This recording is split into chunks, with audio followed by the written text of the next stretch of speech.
actually a cute girl. Teal Conrad, we've heard her name everywhere. Teal Conrad is in top movies. She's fucking working her way. Teal Conrad. That was from the January CES. I still say CES, not CES. Well, I don't even know what's the official name on it now. Like, seriously, I don't even know what the fuck is it officially called? Seriously, what is it officially called? The AVN Expo, Manwin Expo. I'm like, what the fuck is it? You know? Like, what the fuck? You know, what is it? what is it? Mind Geek Expo.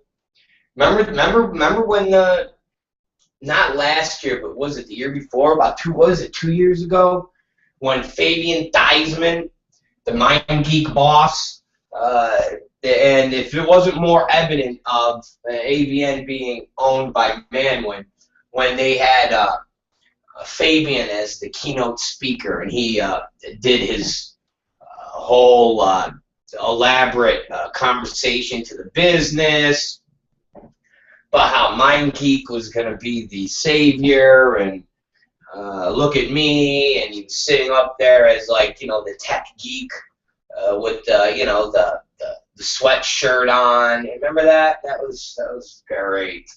And back then, everybody's like, no, but Manwin doesn't own AVN. They don't own AVN. Okay, really, guys?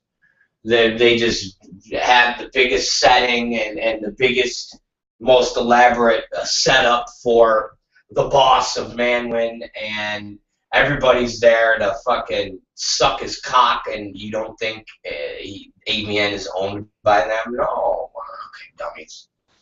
Here we are 2 years later, 3 years later, and everybody's like, yeah, I guess Manwin does own AVN. I guess. Fucking dummies. But yeah, that was a bit from the Jesus, this was in January, maybe, or the end of January. Whenever the show took place, and we did a bit about that Mia Malakovich. Was that it? Mia Malakovich? Well, I do exactly. Nobody even knows who the girl is, or what she does, but she won Best New Starlet, which was even funnier, considering that, again, nobody knew who she was, but Manwin, Mind Geek, wanted her to win because that was the Twisties award winner for that year of the best Twisties girl. And of course, nobody put 2 and 2 together either. So there's nobody puts anything together. Anyways, it's a ROB Black Show. Welcome to our program. We are here with you for the next few hours, talking about pornography, talking about world events, talking about I don't fucking know. Just talking about all sorts of shit. And talking to you about the world. There you go. That's it. Anyways, I am your host, Roberto Black, or sometimes I go by Steve Hirsch. Yes, Steve Hirsch. Not the same Steve Hirsch that owns Vivid Entertainment. This is different Steve Hirsch. They call me Stevie Hirsch, and I am the host of the ROB Black Show. There you go. So let's kick off. Yesterday, I was at the set of the new ROB Black Show. I actually took a picture of it on Instagram and posted it. And basically, it's a fucking black wall with 3 red bricks and a couple pillars that look like wood. There you go. There is the big picture of the set. somebody hit me with that and said, "That's it?" I said, "Well, what the fuck you want?" I mean, it is what it is. I think today's picture will look even a little bit more entailed, but I mean, it was really it. I looked at it. You can't, you know, they're hanging the lights from the ceiling. The bricks they're not putting up until tomorrow, and the floor they're putting together as we speak, and the pie, I think they got one more pillar to construct. Fuck you again. What the fuck you want from me? They got the desk. I'm hoping it will be. They say it'll be ready by Monday. I don't know. I'm thinking maybe Tuesday, but they say it'll be ready by Monday. I know they got to pick up the artwork for the city background. I think Saturday. I think they're getting that Saturday, but I don't know. We'll see. We'll see how this this maps out, and I'll give you guys. Maybe I'll give you guys another picture tonight. I'm probably gonna go and take a look at the set again tonight. Probably. It's a good chance. It's a good chance of doing that. So that's on the old Twitter, Instagram. If you guys want to go and be entertained, go on over to the old Twitter, Instagram, and take a look, and you'll see the pictures from the set and the build. Like I said, it's going to be cool, and the new format and what we're going to do and how we're going to do it is pretty cool. I'm still wrestling with you know, what goes where and how it's all going to play out, because I'll give you a tip. It's going to basically be a cross between a Howard Stern and a John Daly, fucking golfer, Jon Stewart of The Daily Show, sprinkled in with Bill Maher. But all of those programs, well, 2 of the 3 programs are 1 hour, and Howard is about 5 hours. So it's basically going to be trying to figure out how to put this all together in a format that really works, because you don't see The Daily Show for 3 hours, or you don't see Bill Maher for 3 hours. You see Howard for 3 and 4 hours. But on Howard Stern, you don't have a show that's consistent with The Daily Show, where they're actually having, you know, topical events and humor based off of what's going on in life every day. Howard is definitely different. Well, he's a lot different than he was in the beginning of his career, and he's a lot different now in his twilight of the career, being Mr. The World's Got Talent and all that crap. So it's definitely going to be a challenge of how to keep this format. But we've got commercials now, and we have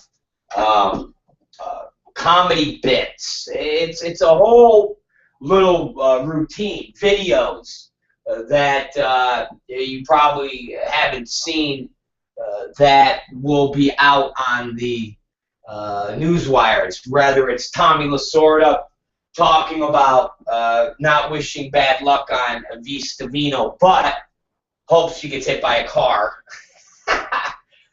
Things like that a lot of you don't get a chance to see because you might be at work, or things of that nature, or the Indian hologram that is happening out in India right now, and during their elections.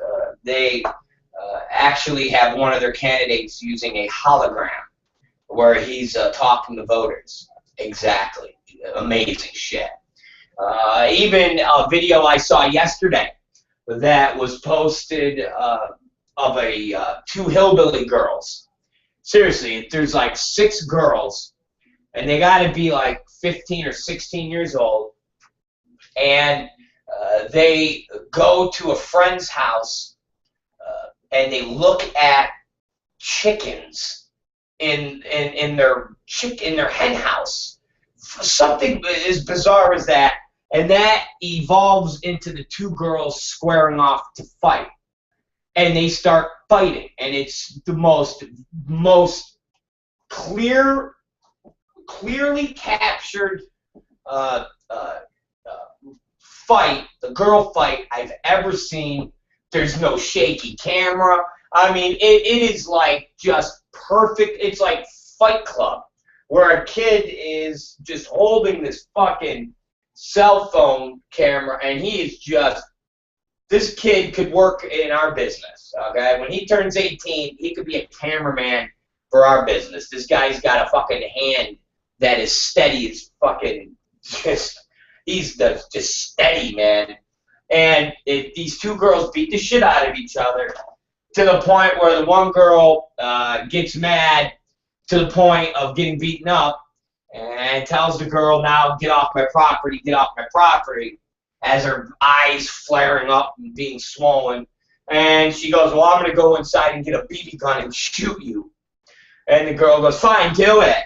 So the girl starts running to her house to go get the BB gun. The other girl follows her to like, don't go get that BB gun. So the other girl takes a shovel and hits her in the head with it. The girl grabs the shovel, and the fucking girl's like, oh shit, and starts running, and the girl swings the shovel, flies out of her hands, and smacks her right in the fucking head. Dong! And she falls to the ground, and you hear her go, meh! And she's all fucking crying. And then her friends help her up, and they drag her to another part of the hillbilly field, and she's like, I can't hear out of my ear. I just can't hear. And then the video ends, and then they posted a follow-up video on her like Vine, and she's like, hey y'all, I guess I need another shovel, and then it ends, and they're all her friends, like, it's like a big joke, just hillbilly shenanigans.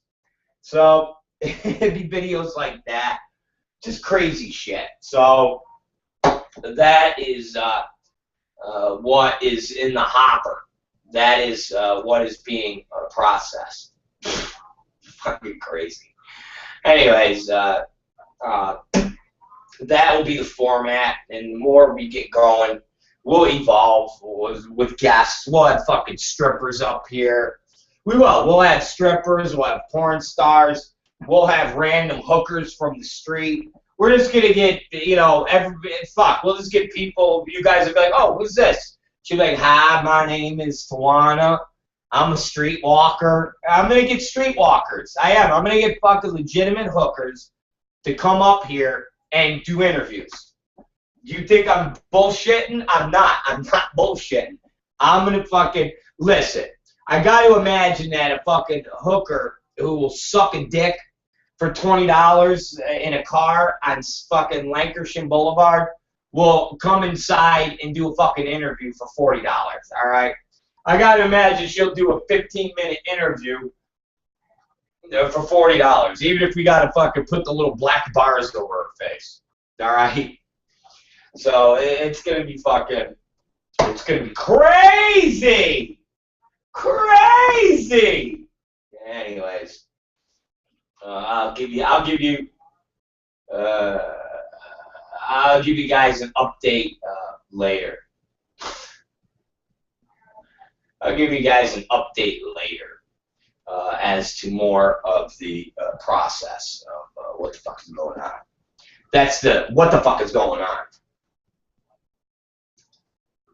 Anyways, let's get into some there's a couple little porny things that I never got to that I kind of wanted to hit on a minute that was happening. If you guys saw, this happened, I think it was Monday. It was the 5th. It was the 5th Monday. Let me see. Just to be sure, fucking relax. Don't get all fucking dummy on me. I think it was Monday. Yeah, Monday the 5th. Ira, Big Ira, the Big I, Ira Issacs, the animal fucker. I guess the 9th Circuit will not rehear his appeal. Gee, did we think anything different? Did we really think anything different? This was in XBiz. They reported this. And they said, right here, the 9th U.S. Circuit Court of Appeals today denied Ira Issacs' petition to rehear his appeal over criminal obscenity convictions. The Los Angeles-based fetish filmmaker. You know, I don't know why they call him a Los Angeles-based fetish filmmaker. I get the Los Angeles-based. Okay, I'm with you there. Seriously, I'm with you there. I'm cool. But a fetish filmmaker? You call dog fucking movies a fetish? I call that a criminal activity and animal cruelty. I don't consider that fetish. If you want to talk about the Scat movies, all right, I'll give you that's a fetish. People like to fucking shit on each other and play in feces. I'm with you there. But don't call the guy a fetish filmmaker for making animal fuck movies, okay? And I always point to this picture. That guy right here on top of my wall, that's Michael Vick, all right? Michael Vick had dog fighting ring, and he went to prison for 2 years because of that. And at the end of the day, I would say fucking a dog is right in the ballpark of having 2 dogs fight to their death. Okay? I'm sorry, but you're in the fucking ballpark. So let's not call Ira Issacs a fetish filmmaker, because again, I will tell you this: if there was no bestiality movies involved, he would have gotten off, and it would be over, and we would never be talking about this, because the general public, as nasty as shit-eating videos are, they could stomach that a lot more than dog fuck movies. So let's proceed. The Los Angeles-based, not fetish filmmaker, convicted 2 years ago for mail distribution for forced scat and bestiality titles, was denied a rehearing by a 3-judge panel that recently ruled on his appeal, as well as the 9th Circuit's full panel. The full court has been advised of the petition for the rehearing and rehearing en banc, and no judge has requested a vote on whether to rehear the matter in en banc, according to an order published today, 9th Circuit's court clerk. In March, the 3-judge panel, the 9th Circuit dashed Issacs' hopes of reversal over the final judgment in his 3rd trial over obscenity charges. 2 other earlier trials have been declared mistrials. Issacs, 63, who spent no time behind bars since the conviction in 2012, faces 4 years in prison if an appeal is not heard by the U.S. Supreme Court. Ain't gonna happen. Seriously, that is not gonna fucking happen. We couldn't get a hearing up from the Supreme Court, and we actually set a precedent in a lower federal case by overturning the obscenity statute. So, trust me, dog fucker over here ain't gonna get no fucking Supreme Court hearing this case. The Supreme Court ain't hearing my case 8 years ago. They ain't gonna fucking hear this case. And the Supreme Court ain't even fucking hearing new gun cases. New fucking gun cases that just came up that can impact gun rights. They're not even taking. Why the fuck are they gonna take a dog fuck case? Ain't gonna happen. So that's just silly to even think that will transpire. Diamond noted that the 3 judges that heard the appeal, judges Ferdinand Fernandez, isn't that a singer? Ferdinand Fernandez, isn't that a singer? Like a techno singer? Susan Graber and Mary Margula comprised a very conservative panel. Issacs' attorney petitioned the Ninth Circuit to rehear the case, either the same 3-judge panel or an en banc, which is full court.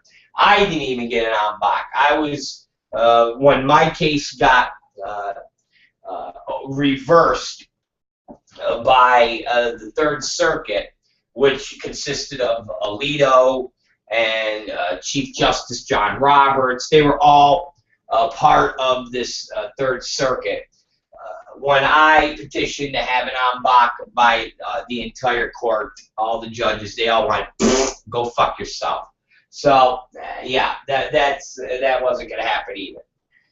But you can't fault the guy for trying. I mean, when you're in a case where you're going to be going to fucking prison for a couple, 2-3 years, you got to try whatever you can to get the fuck out. So you got to give the guy, some credit for at least trying.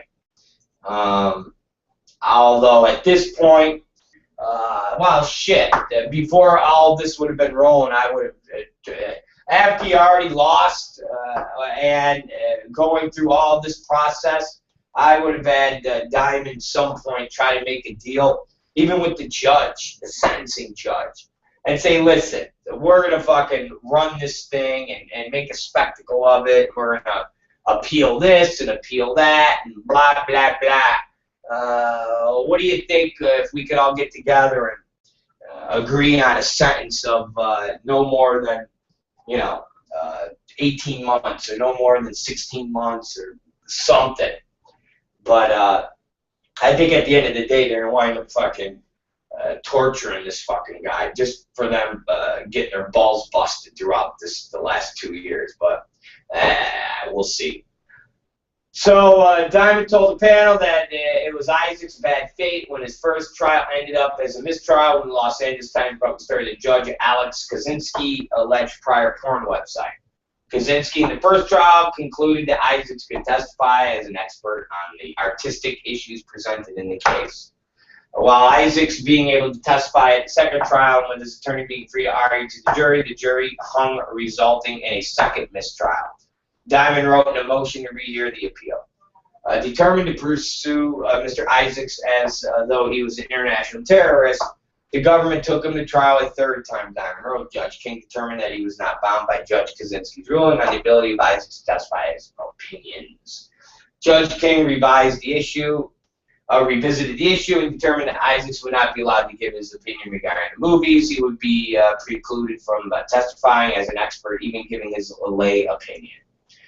The Santa Monica attorney said the intimidation of Issacs by the lower court judge extended to his closing argument. As the record demonstrates that throughout the defense closing argument, the government constantly interrupted with objections and derailed the defense closing argument down the road. Given the rulings and admonitations, I can't even fucking say it. But the district court regarding Issacs' testimony, all the defense had was closing argument. He had closing argument, which the Supreme Court has said is essential in the criminal case, was gutted constant interruptions. It did not help the defense to be criticized by a district judge during closing argument because the district court felt the defense attorney was fighting too hard for his client. Issacs was convicted on mail distribution charges for sending Mako's first-time Scat, Hollywood Scat Amateurs 10, and Japanese Doggy 3-Way, all deemed obscene by the Los Angeles jury. Issacs was convicted on one count of engaging in the business of producing and selling obscene matter, blah, blah, blah, blah, blah, blah, blah. So there you go. That's the article in XBiz about Ira Issacs and dog fucking movies.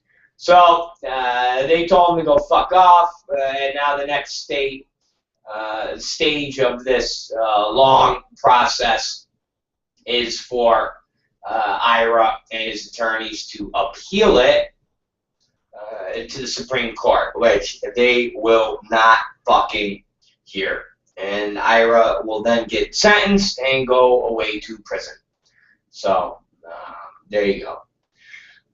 We didn't get to that on the 5th, so I wanted to just get to that. Again, not a huge story, but something that we've been following. Wanted to just at least touch on it just a little, just a tiny little bit. And again, I will say this. When people try to defend Ira, and I know people listen to me and say, well, Rob, you should be the first one that's sympathetic to Ira Issacs and the whole obscenity issue. And I say, well, I am if it was just shit videos. But they're not. They're dog fuck videos. And fucking animals is wrong. It's a criminal, and you have no defense for conducting in activities with helpless animals. Shit eating, I could care less. And if it was just the shit eating, I'd be the first one defending this guy. I would have been the first one at his trials, waving the fucking protest flag. But you can't get behind somebody that's involved in animal cruelty. And that's what it's dealing with, animal cruelty. Fucking animals is wrong. That's animal cruelty. And you can't be on the side of animal cruelty. You just can't do it. And when you try to defend that as a free speech issue, that gets lumped in with the entire business as a whole.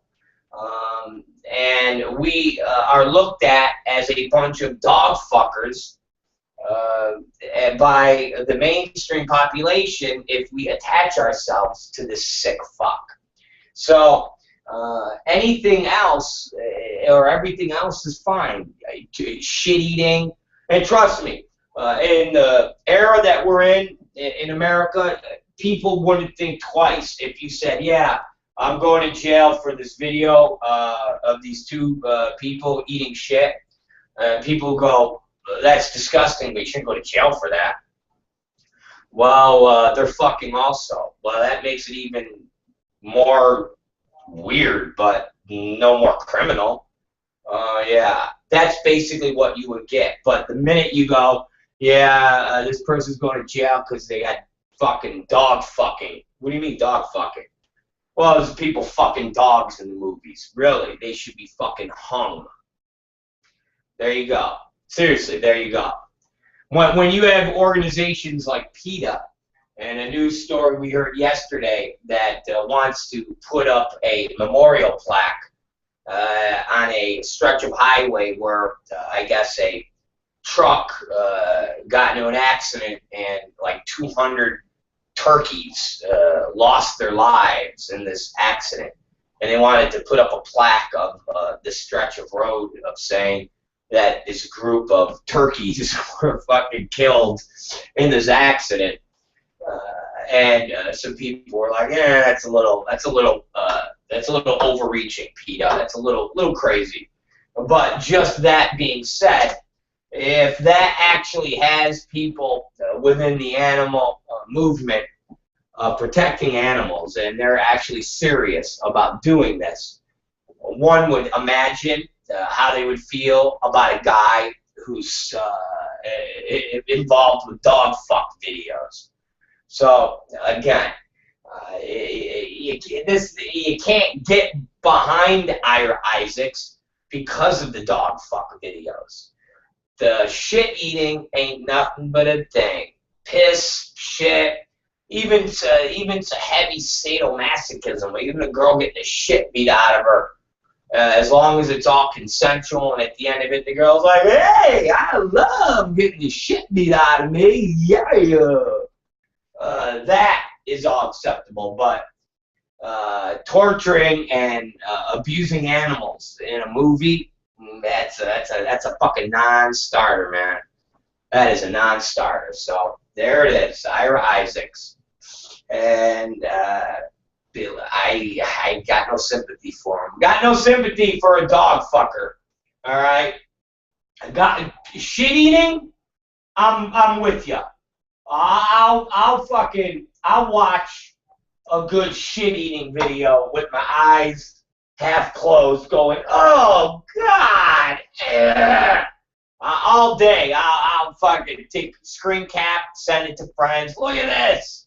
And the girl's just eating a big turd out of a motherfucker's ass, and she's smiling. Like, she's smiling like she's eating a fucking soft serve ice cream out of a motherfucker's asshole. I'm down for that, you know. 6 guys pissing in the girl's mouth, and she's like, argh. I'm down, man. I can get behind you on that, because that type of shit is consenting adults that what one person deems as being repugnant in their own sexual appetites that involve consenting adults. Hey, man, someone else finds extremely erotic. So that, do whatever you want, but the minute you bring animals in, you take it to a whole nother level. It's kind of like when you decide that you're going to punch someone in the face because they upset you, or you're going to go and take a knife and slit their throat. It's a big fucking jump, you know. Punching someone in the face and getting in trouble for it, everybody's punched somebody in the face and hasn't gotten in trouble, hasn't gotten sued. But everybody identifies with getting so mad at somebody that you just fucking get into a fight with them and punch them in the face. But people can identify with taking out a knife and stabbing somebody in the throat and killing them. That's where somebody goes, that's a big line to fucking cross. And that's the same thing. Shit videos is one line that you go, but fucking dogs is that line you say, how the fuck do you go from playing in feces or pee-peeing on each other to, hey, let's get Benji over here, bring him and let's fuck him. And you're like, okay, sounds really cool. It doesn't work. It doesn't work. So there it is. It is what it is. It is the story of Ira Issacs. And we'll see you probably in jail, Ira. And hopefully you don't get sent to La Tuna, because they definitely will not understand somebody who's into dog fucking. Definitely want to. It was tough enough to get them to understand the concept that you could go to jail for just making porn, and having to explain to all these people, to the point where I just had to have magazines sent in, like details and fucking articles like that, to explain and see that even mainstream magazines were defending of me and the things that I got in trouble for. You're never going to get 1,000 or 2,000 inmates in Anthony, Texas, on the border of Juarez and El Paso, to understand the legal constitutional right of fucking a dog. Not gonna happen. Not gonna happen. I could predict that if you went to La Tuna, you would probably spend your entire sentence in the fucking shoe. So hopefully you'll get a better sentencing judge than I, and they'll send you to Lompoc or Terminal Island. Or maybe they'll send you to a private prison, Taft. But guess what? Taft won't have you because it's considered a minimal, and Terminal Island and Lompoc could have you. It all depends on if the government wants to be douchebags and send you far away from your home state. Well, we'll see. Anyways, it's the Rob Black Show, and that is the story of Ira Issacs. Woo! So, that was the story I wanted to get to that is kicking around in the pornographic industry. I've also want to direct your attention, if I can have it. I don't know if I can have your attention. You guys might not give me your attention. But if you go on to adultfyi.com, depending on where you're watching the program from. If you're watching the program from the RobBlackShow.com, go on over to adultfyi.com. If you're watching the program on adultfyi.com, then you've seen the story. And if you're watching us from Google or YouTube, and you would like to read the story, go on to adultfyi.com. And those that are listening to us on Blog Talk Radio, if you get a chance, log on to your computers and go to Adult FYI, and you can watch us and you can read the story. However you got to do it, just read if you want. Read the story because I'm going to talk about it for a minute or two here. Go and take a look. And we did a story yesterday about this brand new, and we call it the brand new child of the adult entertainment industry. Okay? The brain child of the adult entertainment industry, and that is payforyourporn.org. And we basically were talking about the concept in the adult business that Jessica Drake and Nate Glass, the Glasster of Takedown Piracy, and Jessica Drake of Manwin / Wicked, have been on this tour, this Boko Haram tour, and telling all of the people they come into contact with, from college kids to adults at video stores, that downloading and watching free porn without Jessica Drake's consent is basically the same as raping her. It's basically the same as Boko Haram breaking into her mansion with Brad Armstrong and dragging her out of her house, her mansion, kidnapping her, and selling her off into sex slavery. Yes, that's basically what she's equating it to. Because if you read her statements and the language she uses, she equates downloading and watching free porn of hers is like rape. Again, read the statements, and if you are not reading in between the lines that her and Nate Glass are trying to convey with the words consent and that buzzword that all of the young people understand in America now, yeah, it's basically, if you don't get someone's consent for doing something sexually, it's fucking rape. You're the lacrosse fucking college rape team, okay? So they're came a organization called Pay for Your Porn, and it's a movement, I guess, by retarded people, but a movement nonetheless.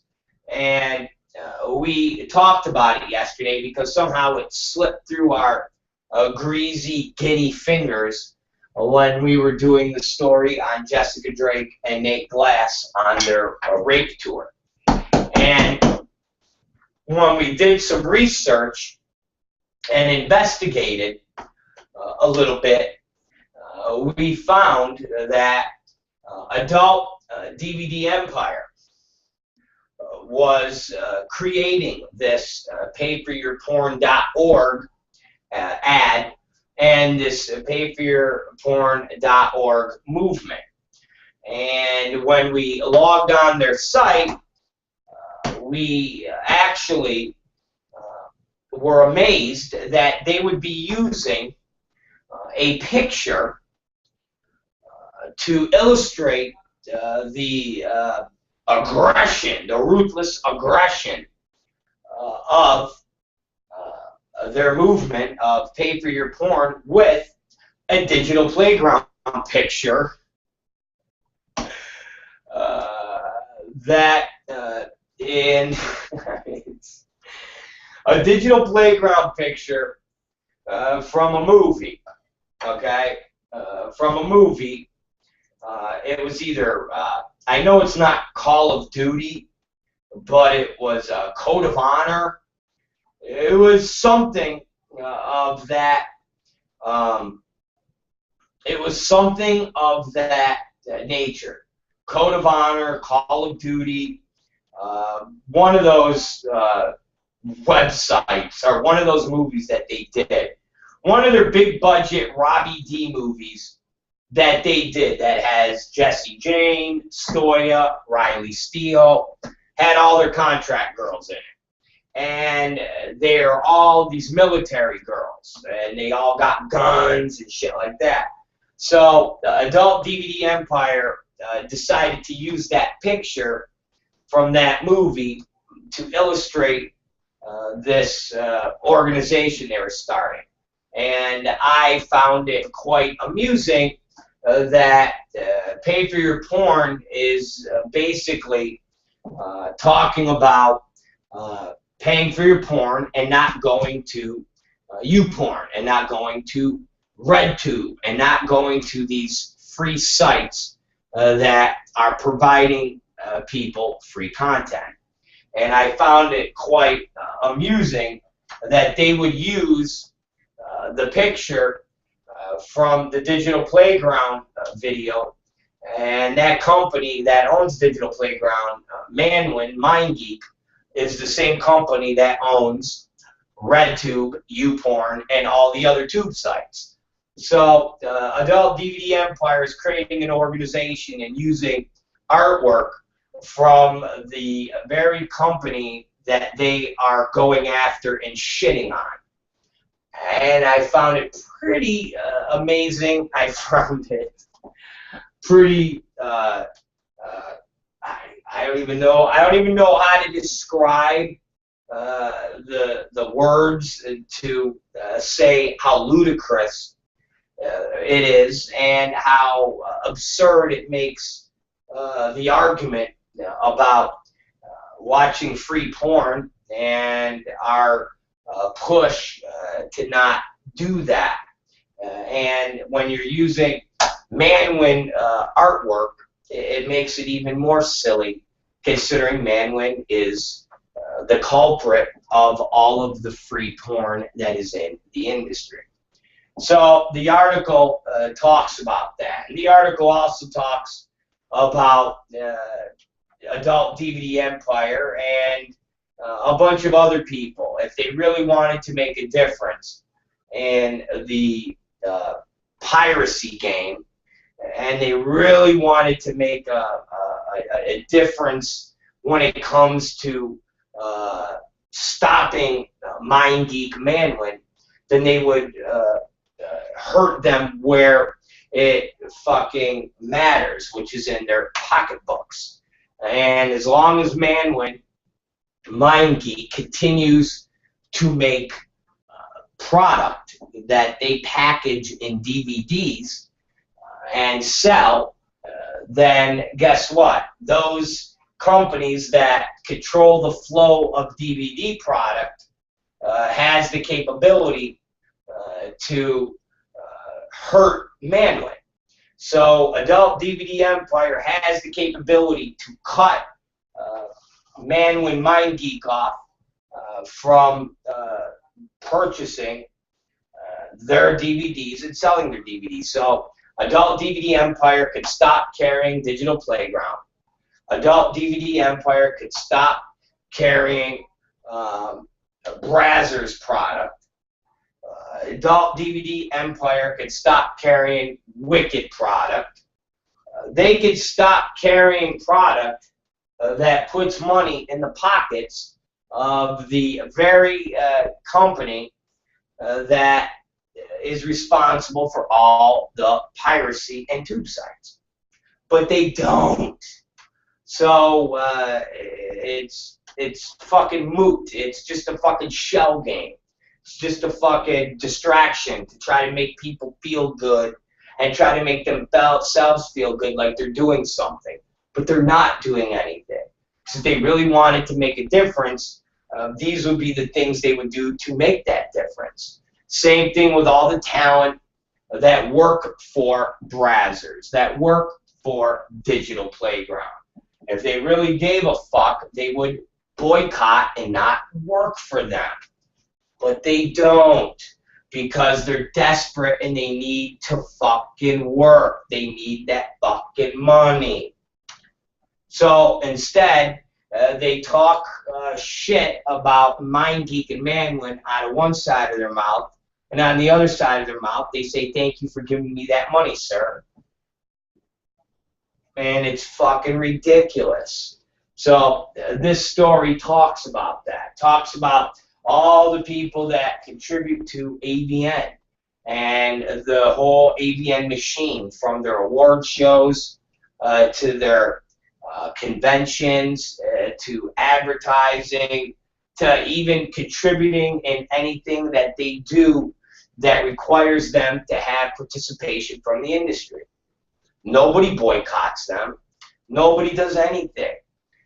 So in turn, you have everybody in the business talking shit about MindGeek and Manwin, and going on ABC News Nightline and saying that they're the scourge of the business. It's their fault that they've ruined the business. They're evil motherfuckers. But 2 days later, they'll accept Manwin MindGeek money and call them up and ask when they're going to book them in the scene. Look at all the talent that are the biggest mouth talkers out there, and those same talent work for Digital Playground. Taja Rain runs her mouth constantly. She's part of this whole pay for your porn, but yet she works for Manwin, and she admits she works for Manwin. I mean, there's somebody that doesn't even try to hide her hypocrisy. That's somebody who goes, "Yeah, I talk shit about them, but I still work for them." And you're like, what the fuck did you just say? Yeah, I think they're the reason that our business sucks, but if I want to work, I got to work for them. So why do you open your mouth? I don't know, because I like to be a, an ungrateful cunt. Oh, nice. That's nice. Yeah, I like to talk shit about people that give me money. Yeah, that's what I like to do. Oh, right on, porn industry.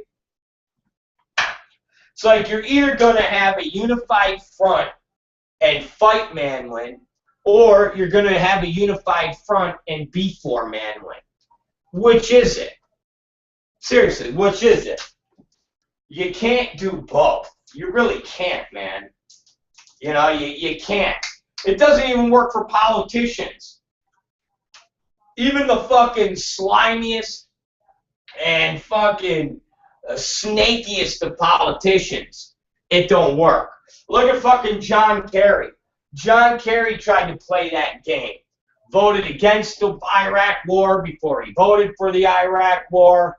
Didn't vote for the Iraq war, then voted for the Iraq war. Yeah. At the end of the day, the American people said, you're a flip-flopping, want both sides of the issue scumbag.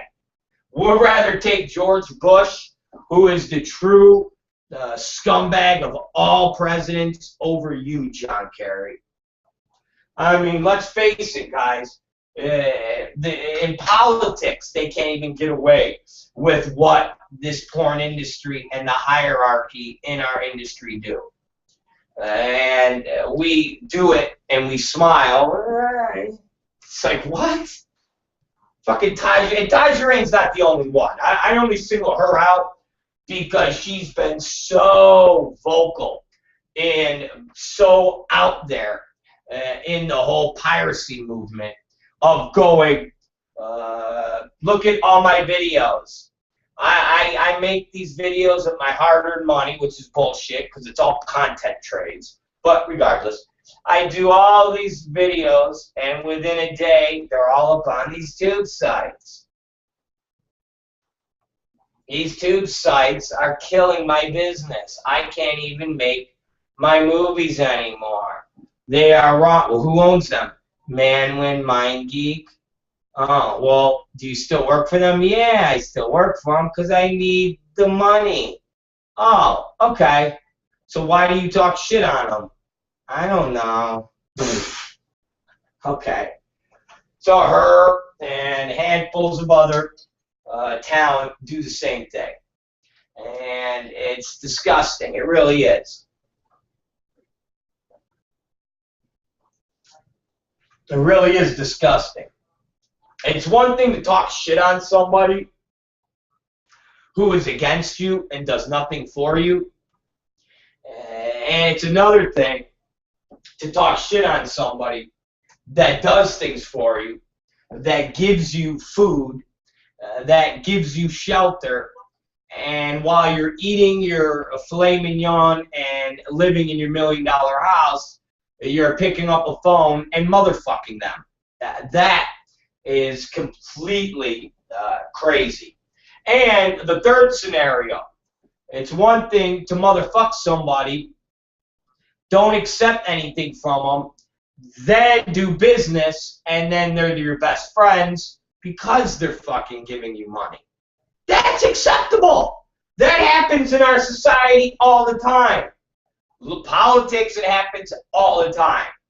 You have a president, you have a congressman, you have a senator, you have these people that say, I need that group of voters. I need that union. I need that fucking block of senators. And all three of those people hate you. So you go to this union and say, guys, I need your 1 million votes. And they go, well, we fucking hate you. And you go, okay, well, I'm not too fond of you guys either, but how can I do something that will make you tolerate me to give me the votes? And they say, well, could you put this bill through? And the politician goes, I could do that. Will I get your 1 million votes? And they go, yes, you will. And guess what happens? Now, a week later, everybody's singing Kumbaya. They go to these senators. Senator, I need your guys' vote. And they go, you know what? Fuck you, Mr. President. And he goes, please. I don't like you. You don't like me. But what can we do to achieve the common goal? And those senators go, well, you know what? We want a tax cut for the rich. And the president goes, well, how much? And they go, oh, we want 3%. And the president goes, okay, but I want, you know, fucking child health care, and I want my health care bill passed, and I want, and then those Republicans go, fine, deal. And then a week later, they're all sucking each other's dicks. It happens all the time. But nowhere does it ever happen, hi, Mr. President, we're going to give you our votes, and once we give you our votes, we want you to tell everybody how we're still pieces of shit. Okay. Doesn't happen like that. It doesn't happen. You either have work together or work against, or work against until somebody gets something they want and they work together. But nobody gets stuff and then motherfucks while they're getting. Doesn't happen. So this story that's on Adult FYI eloquently maps this out and points the finger at Adult DVD Empire. Does it posts the finger right at DVD Empire and says to them, come on, guys. All right? Okay? All right? Please, guys.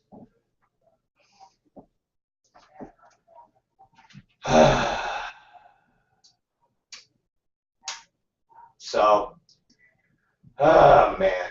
Anyways, it's a good read, and go to it. And tell me what you think. It's the ROB Black Show. And seriously, you guys will dig it. You know, it's funny. We just started getting on the XBiz message board. Okay? And it's funny because we've posted a couple stories, and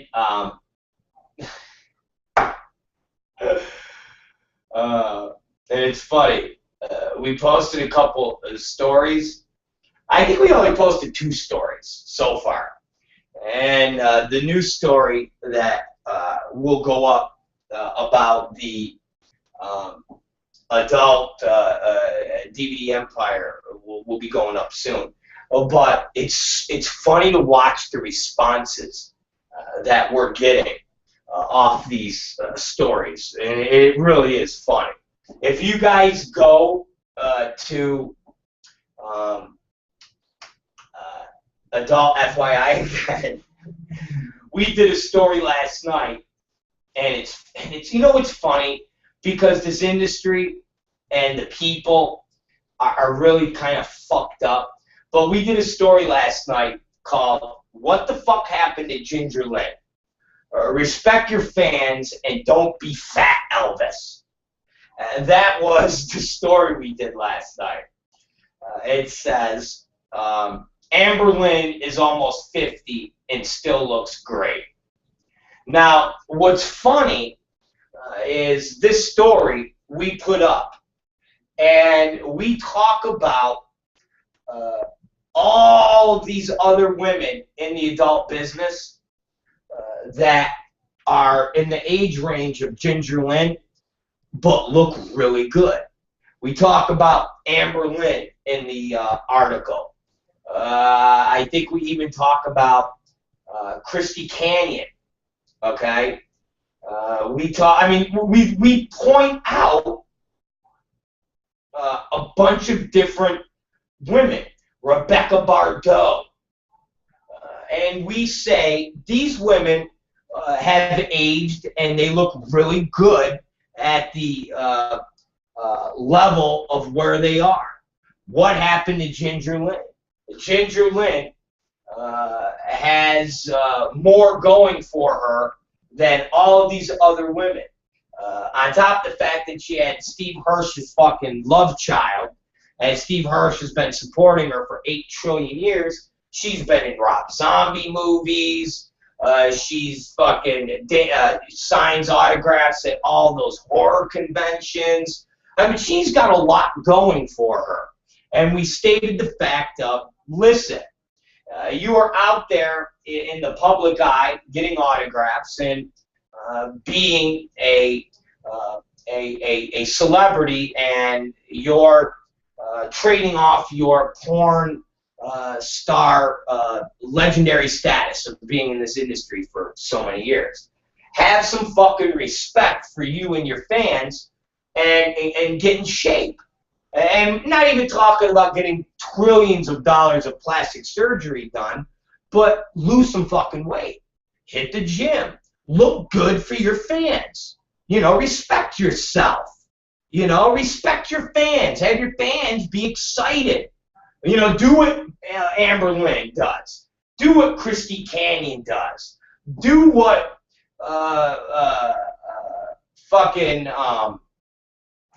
Rebecca Bardot does. These are girls that are approaching the same age as Ginger Lynn, and they look really good. They give a shit about themselves. They give a shit about their appearance. So I did a story on that, and we posted it on XBiz. And we've been getting hit with all sorts of comments. And one of the comments that I found incredibly interesting, and it amazes me because the person, you listen to this. So I get a post from Alec Helmy, who's the owner of XBiz. And now this isn't the most asinine thing you've ever heard.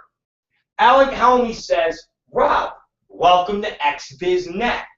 If you're here to post nothing but negativity as you do on your personal site, then you won't last long here.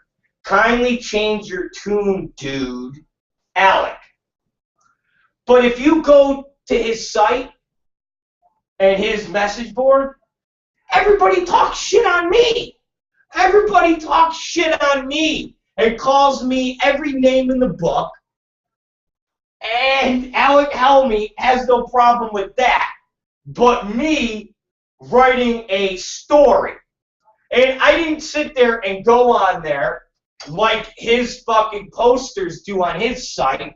Listen to this. Go to Adult FYI. And Alec, tell me, I hope you're listening, because you gotta help me out on this. I wrote a story, so it's a tongue-in-cheek story where Amber Lynn, or Ginger Lynn, and a couple 20-year-old girls are the brunt end of the comedy yuck jokes, and in between there, I talk about how Amber Lynn looks great, Christy Canyon looks great, and fucking Rebecca Bardot look great. I talk about how Amber Lynn is 1 year younger than Ginger Lynn and looks better than 85% of the poor girls in their 20s right now. So the article is tongue-in-cheek. It's got comedy. Just the fact that it says Fat Elvis, Ginger Lynn being Fat Elvis, and just that comedy. Remember young Elvis, and he was all fucking sexy in the leather outfit, and you're like, yeah. And then as he got older, people still saw him, but you see him in fucking the Hawaii concert, and he weighs 300 pounds, and he's just like, yeah, baby. I got my legs around my neck. Sure, people were still lined up to see him, but it was Fat Elvis. It's the same thing with Ginger. Ginger is not the girl from the 1980s, Blame It on Fucking Ginger, and she's in a big old champagne glass bottle fucking cup. But 20-some-odd years later, people still get her autograph and still care as if she was that girl. But they look at her and go, wow, she let herself go. Wow, she looks pretty shitty. Wow, she reminds me of Fat Elvis. We're still here. We're still getting her to sign our autographs. But Jesus Christ, she's a shell of the person we loved 20-something years ago. That was the story, Alec Helmy. So for you to say to me, if you're just going to print hateful things, and the fact that he uses the word dude.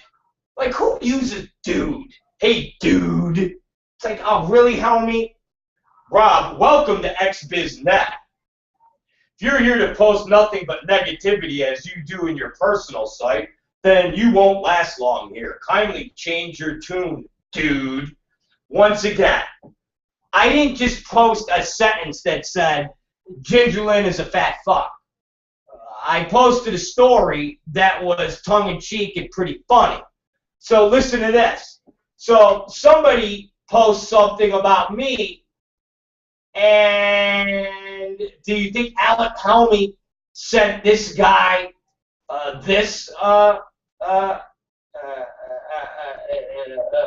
listen to me. Seriously. Think about this. This guy, hold on. Let me read you this guy. So this guy, I gotta find it. This guy, like I said, I'm pretty baffled by Helmy on this. So this guy, Michael Diamond, he goes, I've never met this guy, and I can't help but hate him. He rants like some meth head out basement wanker. People age and change physically. Get over it and treat people as human beings. Guys like this are the reason I prefer the company of animals. Well, so Alec Helmy, does that classify as not being nice? Or does, in your book, if somebody says something mean and not cool, dude, then they're allowed to get yelled at? I mean, again, Alec Helmy, for you to post that is pretty lame, considering that I just started to post on your website, and I could go back a month ago and find postings by your people where they talk shit on me, Alec Helmy. So I think you're a little way off, bro. And somebody actually came to my defense, I must say. I'm going to say somebody came to my defense. And I want to say to him, I thank him. James S. No, not James S. Hold on. Hold on. I'm going to tell you who came to my defense.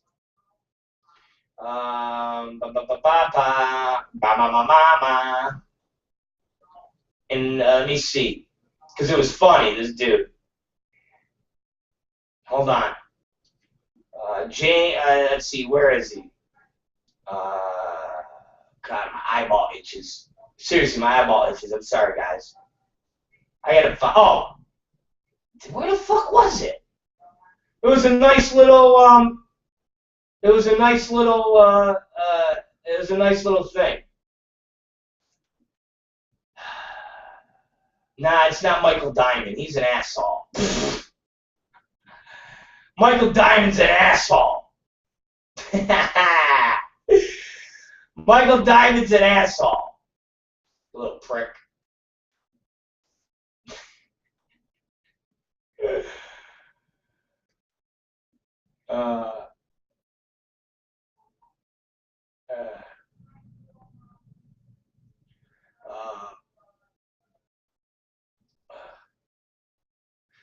Let's see here. Master Ryan. That's who it is.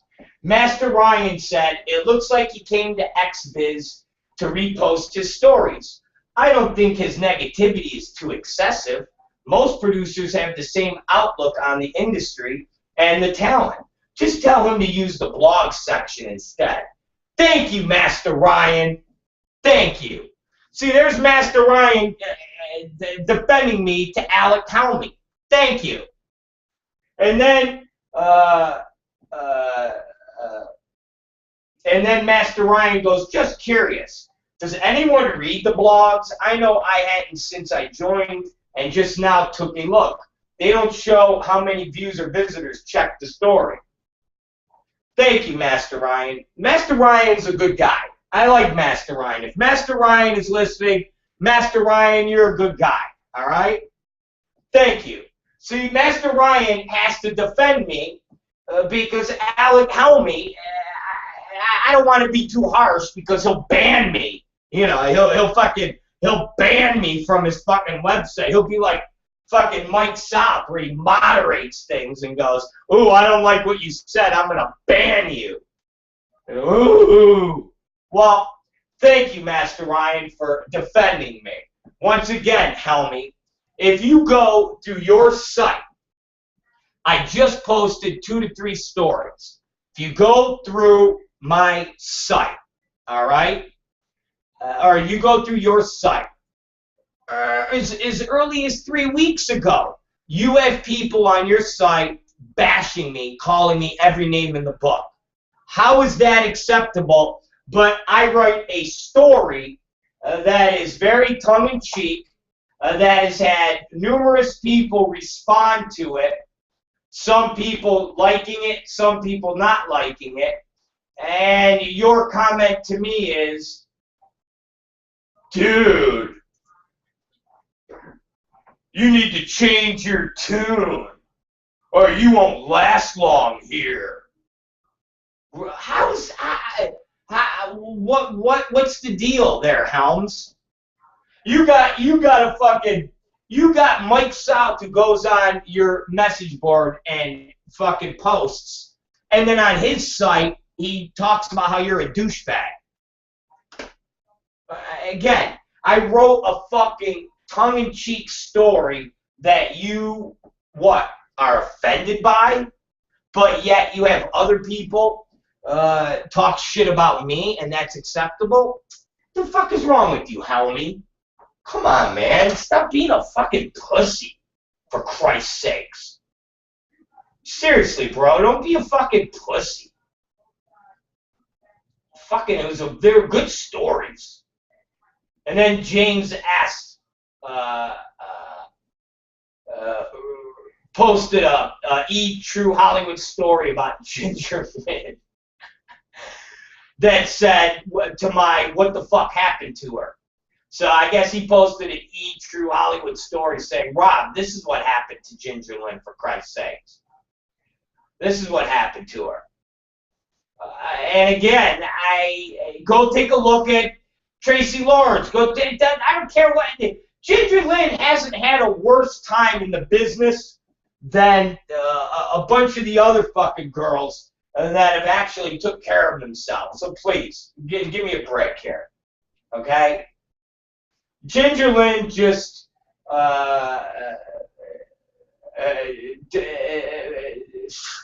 she just has let herself go, okay? So, anyways, there's my take on my my new experience on the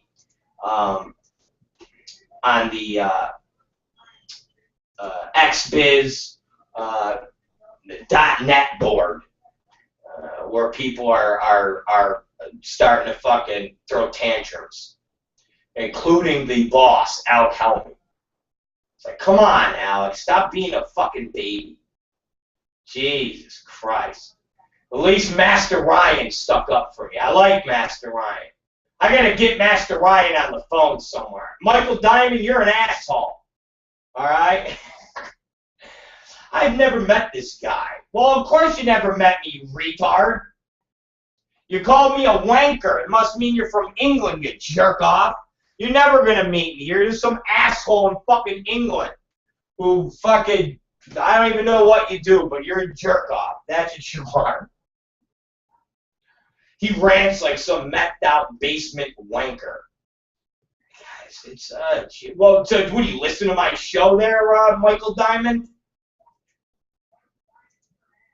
I think if you're gonna say the writing is methed out, that Tom Byron, that's his fault.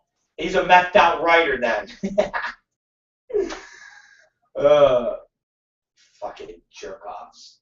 Anyways, there's my bit about the XBiz message board thingy-majig. But go to Adult FYI and read the Ginger Lynn story and read the Adult DVD Empire story. You know what I'm just gonna have? I'll have Tom Byron do on my when he posts a story. I'll have Tom Byron write a little original tagline before each story. So, here will be the adult DVD Empire story. Hi, everybody. It's Rob Black here. I just did this story on my site.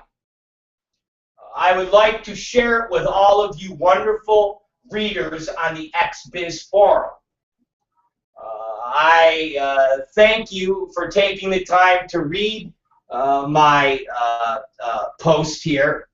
And by all means, I don't mean to offend anybody, including the great Alec Helmy. I'm very sorry if I've offended Alec Helmy in any way with my writings. Again, I'm sorry. But here's my newest writing about DVD Empire, and I hope I don't offend Alec with this. Thank you. And then post the story. So there you go, guys. There will be the start, and then the story will post. That will make, I think, Alec Helmy feel a little better. Dude! It's like the fucking Big Lebowski. Dude! Anyway, so go to adultfyi.com, read the Ginger Lynn story. Read the Ginger Lynn story about her being just being Fat Elvis, and then you can read the adult DVD Empire story. So go ahead, enjoy yourselves. You will love it. I know you would. Anyways, that's that. Done. End of story. Finished. Over, out. Over, out. Over, out. End. Done. Finished. Finito. That's it. It's over. I'm trying to think if there was one more.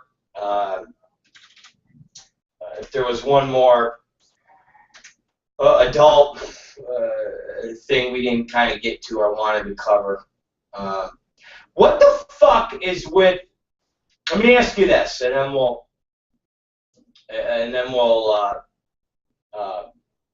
get on to some interesting world news. What the fuck is up with AVN and, well, Manvian? What's up with Manvian and the videos of James Abattoir and him interviewing all these people from the AEE 2014 show? It's like, really? Like, we got to look at this bald goofball even more? Like, I'm lost on this. It's already 2014. And it's already May of 2014. This shit is like 4 or 5 months old. Why the fuck are we watching? I mean, does Manvian have nothing else to put in their trailer section? I'm being serious. Does Manvian have nothing else to put in their trailer section? I gotta ask you that. Because 4 videos of James Bartolet is disturbing. It really is. It's disturbing. And to look at him in his black, like, cool shirt thing going on. And he's got these, like, I'm cool glasses. Like, he's got, like, I'm cool, and I've got these designer $400 pair of glasses on, and I'm gonna, I don't know, interview people that no one cares about, is pretty fucking just, why? I mean, really, out of all the fucking shit that is out there in the adult business when it comes to videos of talent or things of that nature, the only thing they got to share with the entire world is James Bartolet videos. Come on, guys. Come on, man, VN. You guys are killing me, man. You guys are killing me. That's what I gotta look at. I gotta look at fucking, I gotta look at James Bartolet videos. Really? Come on, guys. Help me out, man. Just give me something else besides James Bartolet.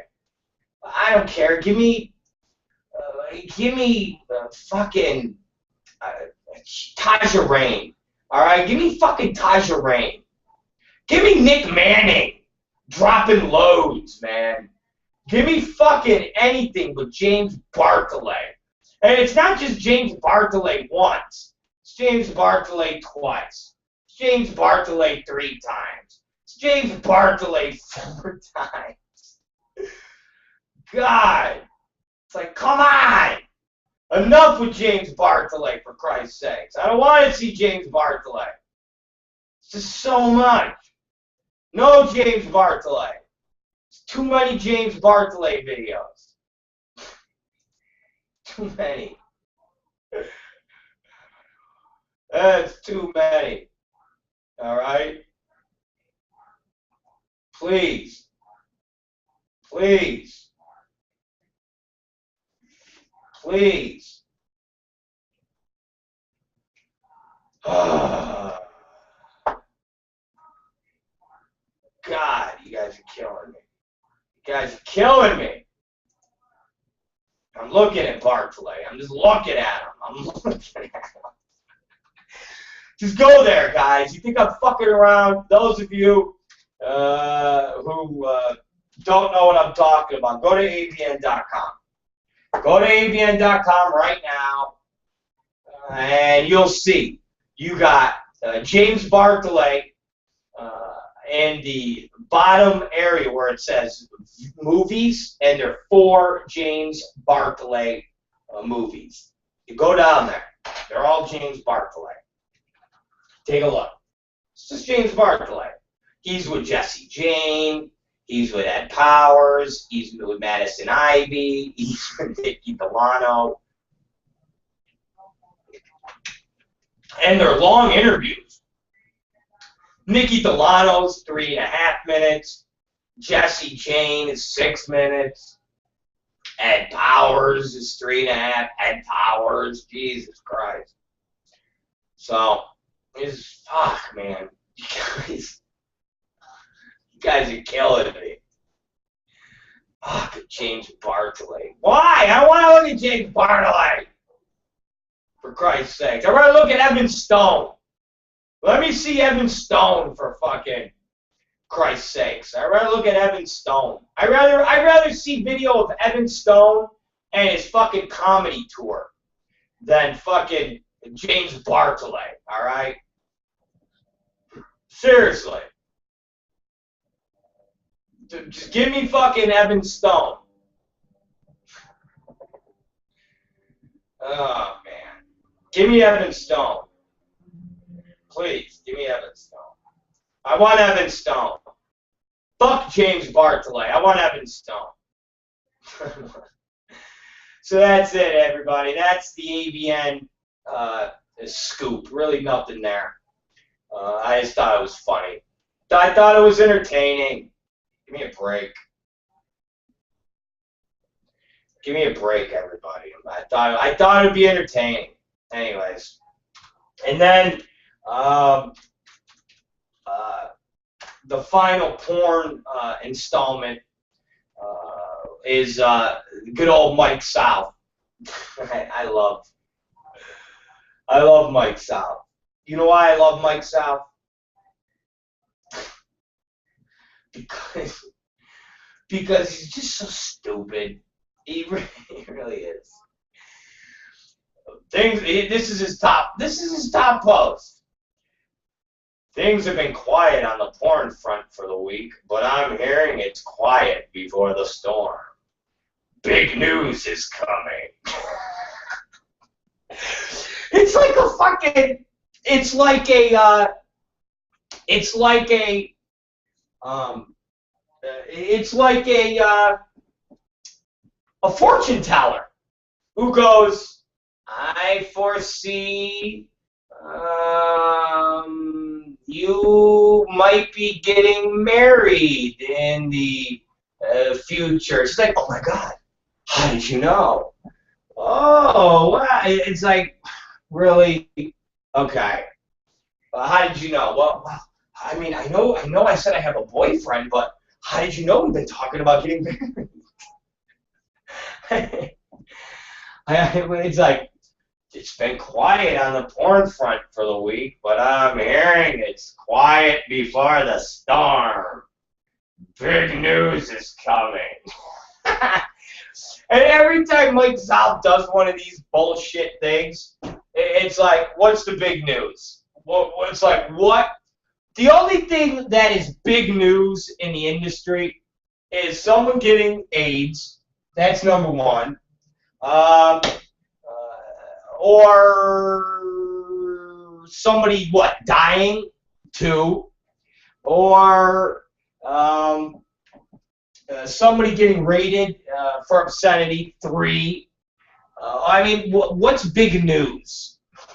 You want to know what the big news that's coming is that Rob Black and the Rob Black Show is going to have a brand new set next week. That's the fucking big news. And it's going to have pretty lights, and it's going to have graphics that fucking show up to the right of my head that show pictures of Mike South when I'm talking about him, or X-Biz. I mean, what's big news? And then, followed up by his big news, because a storm. It's quiet before the storm. It was quiet last week too, Mike South. And it was quiet before that week, okay? When you're in the business and you have a news site, or you have an entertainment show, or you have a blog, whatever the fuck you have, and your main goal is to provide entertainment, rather people like the entertainment or they don't like the entertainment, they agree or they don't agree. But the main goal is to constantly have something that's going on for the people to be entertained about or to read about. So when you're a retard and a failure, you of course say, I have nothing to report about, but I hear there's big things coming. Fucking big things coming. It's the same shit that's always coming, all right? This. And as things unfold in the business, we talk about them. We've been talking about big things left and right. We're not like you that make shit up. There's super gonorrhea in the business. Wow, my God. Free Speech Coalition is in cahoots with an Indian in Texas, and they're making millions of dollars. Manwin's getting arrested for shooting without permits. It's like, okay, yeah, all right, just keep making up shit. Oh, the Calosia's coming after Evil Angel and all these companies. Here's the reports that I tried to give you months ago, but didn't exist, but now they exist. What's going on? How's this happening? What? He just makes random shit up. This random shit he makes up. And then he closes his random makeup shit with, Lacey Blake is doing her first Ask Lacey article, and it will be a good one. Very helpful to performers. The question she'll be answering was submitted by a few performers. When should I incorporate? And when should I not incorporate? Stay tuned. Oh, well, fuck, I forgot. Mike South's resident CPA will be posting your CPA questions or answers to your questions very soon, because it's a very good piece on the Mike South. That's what he's doing for the performers. He's not doing anything, you know, like when a performer from LA goes to out to Georgia and they do a scene with Mike South, and guess what? Mike South has him do bukakis with 5 and 6 untested guys. That he's not going to help the people of LA and the performers out with and make sure those guys get tested. Nah. Fuck that. He's going to have an anonymous poster on his website that nobody knows give them accounting advice. Basically, you could go online, literally, you guys, you could go online and Google, when should I incorporate? When should I not incorporate? And Google will give you a whole essay of when to incorporate and when not to incorporate. Okay? And that basically is what Mike South's going to do. He's basically going to have some fucking Ask Yolanda on a Google site, you know, or a Wiki Answers on the fucking Google site, and he's going to repost it on his website and go, my resident CPA, Lacey Blake, just did this for all the performers. Because, you know, I got so many performers asking me for advice. Like, hey, Mike, after I get done doing one of your Southern Bukakis and I got gonorrhea, where should I go to get this treated? Well, I'll tell you, you might want to go to see a Dr. Riggs, and he'll cure you right up. Just tell him that there's this special gonorrhea that you get from the South, from Mike Strother, a.k.a. Mike South here in Georgia. Yeah, just tell him it's that. Oh, thanks, Mike. Another question. Hey, dear Mike, I just got back from another shoot on one of your sets, and I think I have anal warts, herpes simplex 10, and syphilis. What should I do? Well, I'll tell you, the herpes simplex 10, you might have to come back out here to Georgia, because it's only a viral strain that you get out here in Georgia. Now, the syphilis, you can go on down and see Dr. Riggs on that. And the old gonorrhea or the anal warts, you might want to go to Kaiser Permanente and have them laser those things off. But make sure you got your Obamacare. All right, thank you. Ask Mike. Mike, hi. Yes. About a week ago. Fuck. Ooh. Well, thank you. I was just blessed. Thank you. Thank you, Immobiliari Pope from Godfather 3. Thank you. Yeah, Mike, last week I got back from one of your Southern Bukaki shoots, and it was me and Lindsay Lovehands. Now, after you had the 10 untested Bukaki boys jack off on Lindsay Lovehands' tongue, she pulled all that Southern cum in her mouth and squeezed it out into mine. I then spit it into my hand and inserted it into my vagina. Now, Mike, I feel like I might be late on my period because I feel a little pointy hat through my belly, almost like a Klan hood. And my vagina is swollen, and I've got these lesions all over. What should I do, Mike?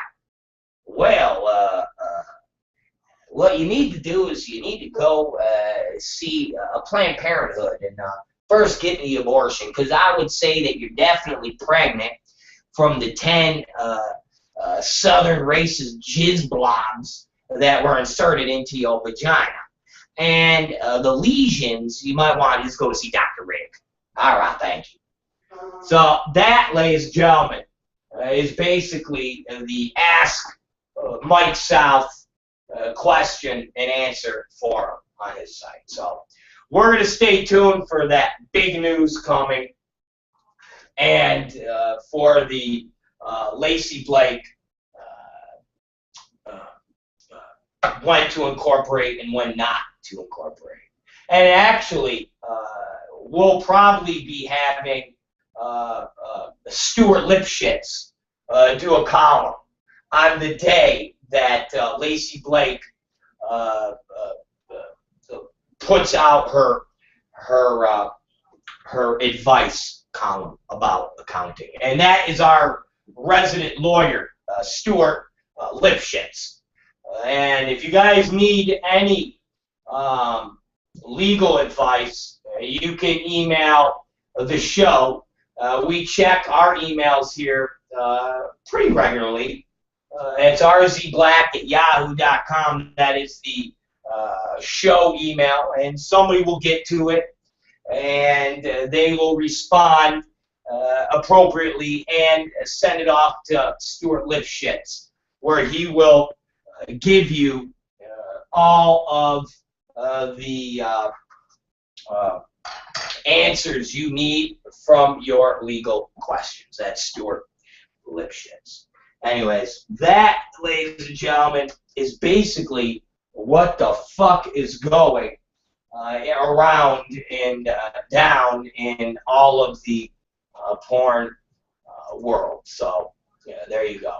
That's Mike South. There's a calm before the storm, and there's big news coming. That's what he's hearing, because he's got the ear to the heartbeat of the business. And, by the way, I want to throw this out there. To his retarded, and I mean retarded, readers, and there's 2 or 3 of his readers, posters, I guess.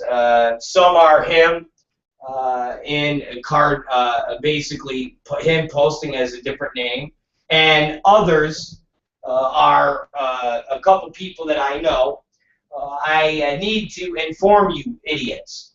When you use my last name, can you do me a favor, especially you, JoJo, who's a new poster, which is basically the same asshole posters that are part of Mike South's little crew, and they just have a new name. JoJo, can you do me a favor, you fucking keyboard warrior faggot? Can you at least spell my name right? It's Z-I-C-A-R-I, not Z-A-C-A-R-I.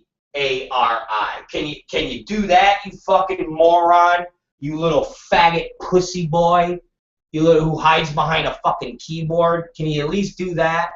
I mean, if you're gonna try to insult me, can you at least get my name right?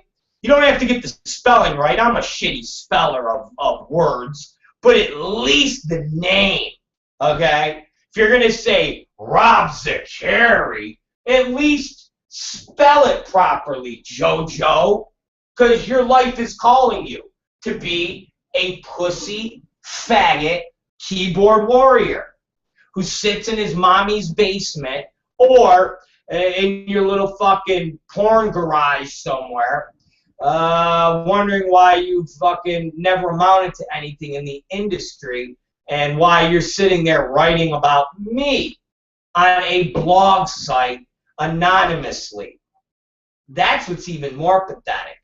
You're like the people that will write me and tell me I suck and say I ramble on like a jerk off, and all the things they say means they're watching me.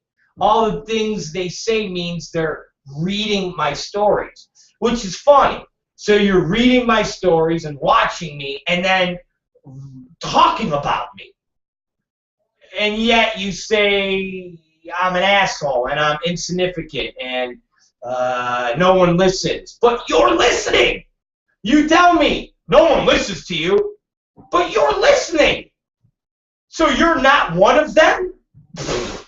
Nobody reads your site, but you do.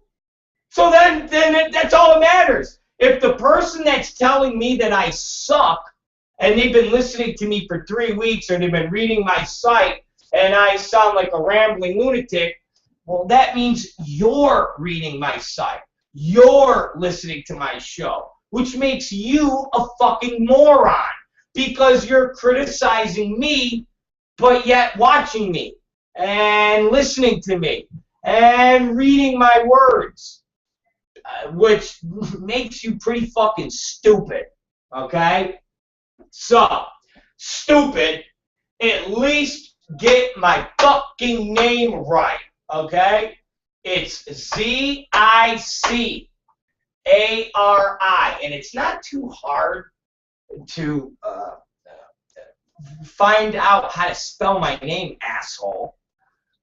I mean, the fact that it's everywhere, I mean, you could put into Google, you could put in Wikipedia, Zachary, you could go on numerous blogs where I've written about things and my name is used.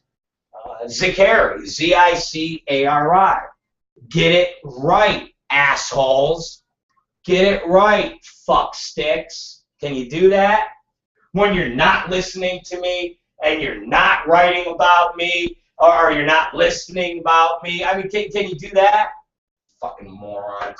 I seriously, I have more of the Howard Stern audience than anybody else out there. I have the Howard Stern audience from Private Parts where they say, in that part, before they get Pizza Man or Muffler Man to come on as sponsors, and he says, X amount of percentage of people listen to Howard Stern because they like what he says.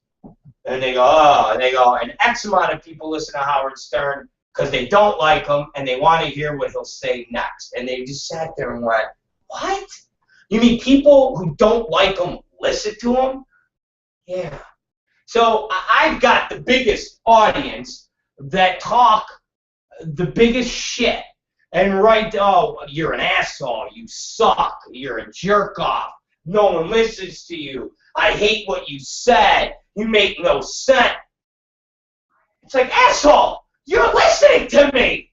You're fucking reading my shit. You're one of these people, you moron. You're a junkie. I gotta quit this. I hate this. This is bad. Oh, I love it. I love it. I'm high. I love it. And then the next day, you're like, I can't believe I sucked 5 dicks to get that fix. I gotta stop it. I'm not bad. I hate heroin. I hate it. I got some heroin. Okay, let me get it. I hate you, heroin. Oh, I love it. I love you, heroin. Oh, God, I can't believe what I did. Oh, my God, I gotta stop. Oh, my God, heroin's bad. Don't do heroin. It's horrible. It's evil. Okay, I got money. I got some money. Oh, you get some. Oh, I love heroin. So all you guys are. That's all you guys are. You hate me, but you all listen and you all read, and then you all fucking email me. You're an asshole. I heard what you said yesterday. You're an asshole. Then don't listen! You got a fucking knob? You got a fucking mouse? Click off, motherfucker. Okay, assholes?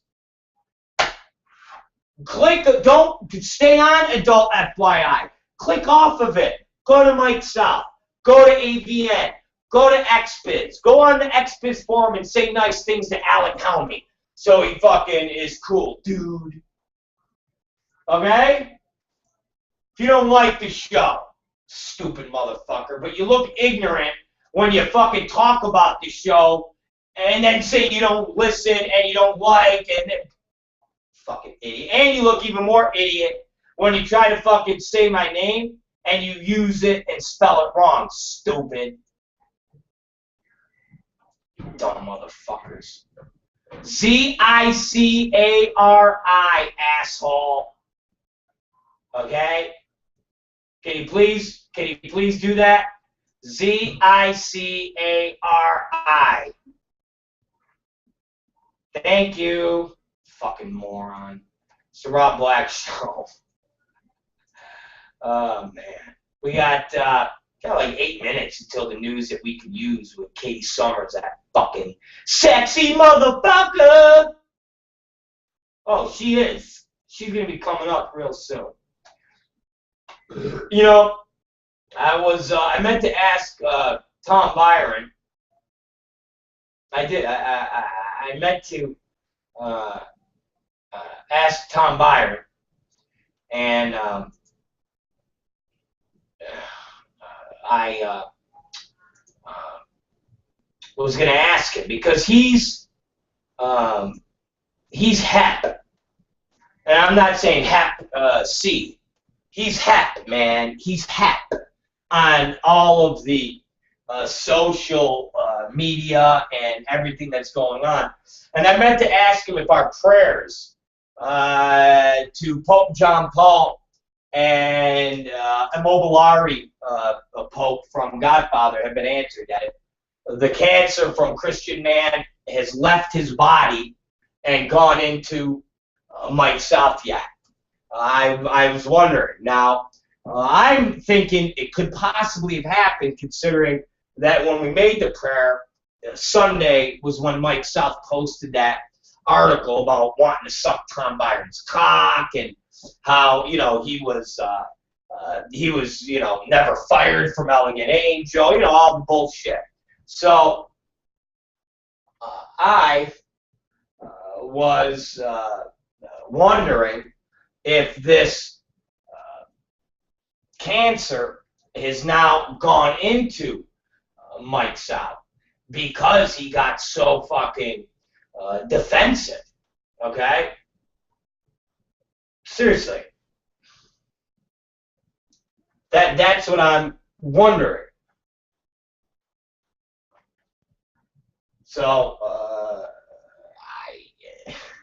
I'm rubbing the dollar. See? I'm rubbing the dollar. And I almost want to say another prayer. And I'm thinking about doing it. Okay? I'm thinking about doing it. And I'm going to do it. Okay? I think I'm going to do it. I think I'm going to do it. Okay. Here we go. Here we go.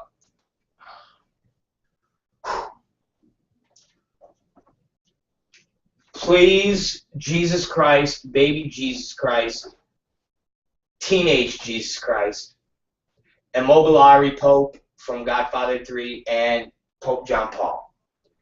If you didn't hear my prayers before, please take the cancer from Christian man that we've apologized for laughing about and making jokes of. We've apologized already. We've cleansed our soul of that. We've purged our soul of that. Please take that cancer and put it into Mike South. Put it into his balls. Put it into his penis head. Put it into his fingertips. Put it into his eyeballs. Put it into his asshole. Put it into his bone marrow. Put it into his blood.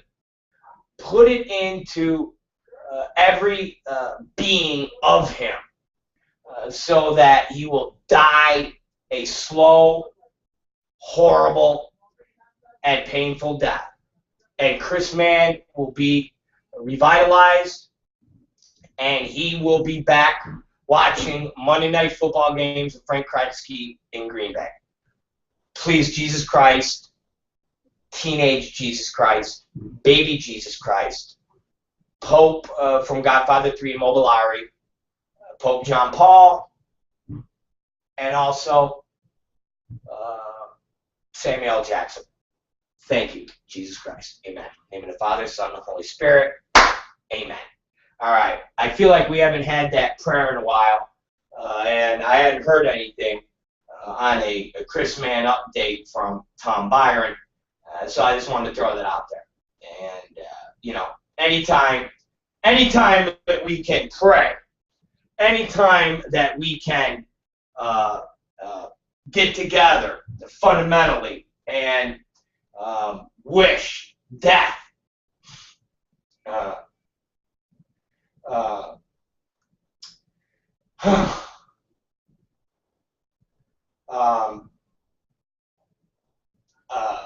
anytime we can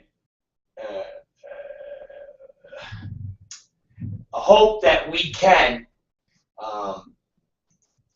spread the love and or prayers to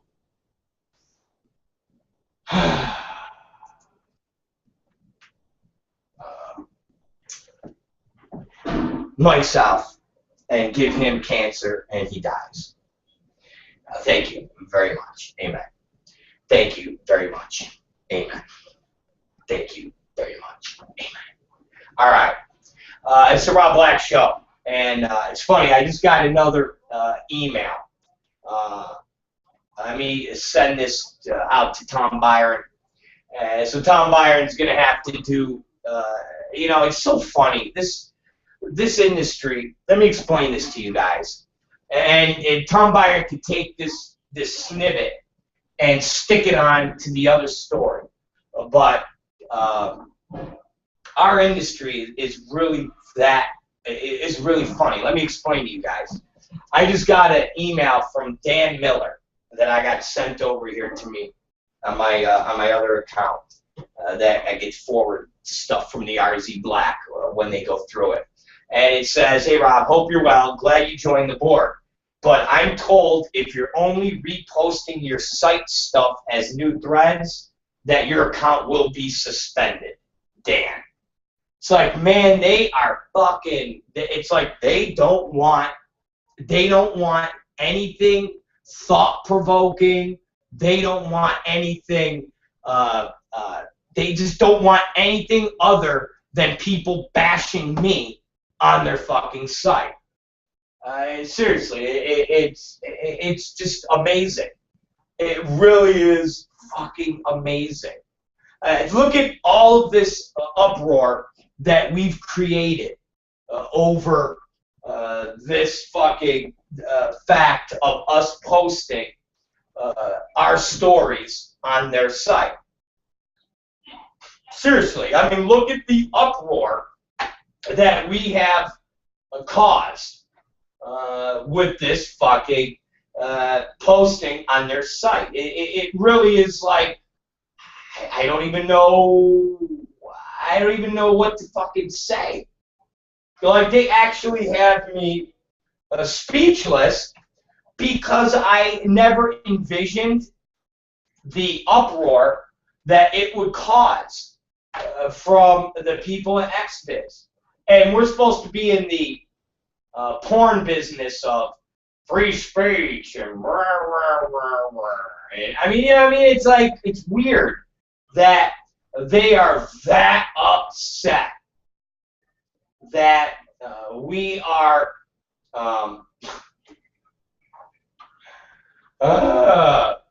it's amazing that they are this upset that we are posting our stories on there and they are getting so much traction and people are fucking reading the stories. And I mean, so basically you actually have people that are upset that these are up there. I mean, that's basically what it is. Probably got people like Mike South complaining. You got all these fucking people complaining. It's amazing. I guess my words are a little bit too extreme. I mean, what do you say? That in a porno website Think about it, man. A porno website, an industry porno website that has a message board does not want me to post my stories on their message board. It's a fucking message board. Okay? Do you realize that? It's a fucking message board. I repeat, it's a message board where you have anonymous posters. So on top of having your people like Howard Levine, all right, who go on there and talk shit about me, and people know who he is, and Colin Roundtree, people know who he is, and maybe another handful of people that are actually going off of their real names. You then have groups of people that post under fake names. You just have people that are like Stinky Kevin, Flaming Bill, and they post under fake names. They fucking post under fake names. Think about that. They post under fake names and they talk shit on people. Or they create threads. Think about this. Or they create threads, story threads, that consists of Sexual Health Expo website launches, Emily Morse to host. So I would imagine that that's a press release. Ninth Circuit affirms Ira Issacs' obscenity conviction. That's a press. These are stories from XBiz. So they're posting stories on XBiz. So XBiz is posting a story that they did, and then they get their anonymous posters to go, I think what he did was wrong. I think what he did was wrong. So they don't want me to go on their site and post the same thing that they do, because what we post gets more traction than what they're posting. And they're like jealous. I mean, what other reason would XBiz have to not let us put up threads of these of our stories? Why? They have threads all day of people writing stuff. So they don't want us to put up threads. I don't get it. I don't get it. Idle bucks, masturbation, the secret to long life. Adult industry complains getting traffic to a tube site. Is it really that hard? Official XBiz Summit roll call. Working outside the box for adult traffic from mainstream. Interesting findings, streaming only. Traffic partner is offering free limousine pickups for Miami XBiz Summit. Jasmine. So that you print, but you can't fucking print an article that says adult industry complains about piracy and tube sites, yet takes man wins money? I'm lost. What we posted is the exact same thing that everybody else posts, except ours is a story that we then put on our site. So what's the fucking problem? I'm confused. Why does XBiz have a fucking problem? Why would XBiz have a problem? Can anybody help me on this? Or am I just talking to the fucking choir? Is this Rob Black talking to the fucking choir? As always, I'm just fucking rambling on, talking, you know, like I do, blah, blah, blah. But why would this be a fucking problem? Completely confused why this would be a problem. Dan Miller, I got to ask Dan Miller, why is this a problem? Other people sit there and post either articles or stories. Why is this a fucking problem? It's a problem because it's Rob Black. And they don't like what I'm saying. So in turn, they will censor what I'm saying. There you go. There you go. There you go. They don't like what I'm saying. So they're going to censor and make up rules that they don't have for anybody else. Alec Helmy rule, if you're going to be talking shit on people, we're going to ban you. But everybody else can talk shit. Dan Miller tells me, well, if you're going to just fucking post stories, post things like you did, you're not going to be allowed to be on here. Well, why? Other people do. Other people do exactly what we did.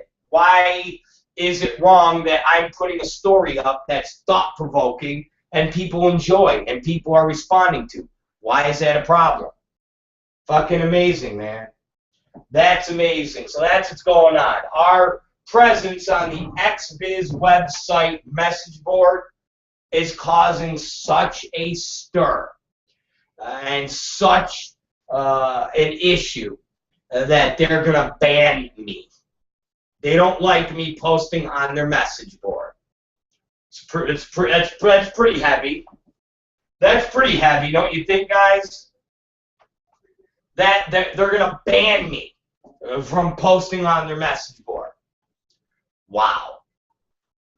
Unbelievable.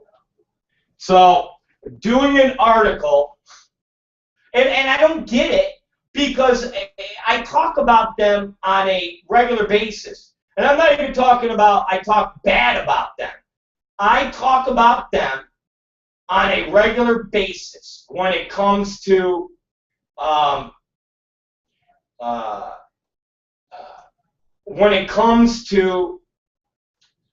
stories, okay? Like when it comes to stories, I'll say, hey guys, this is coming from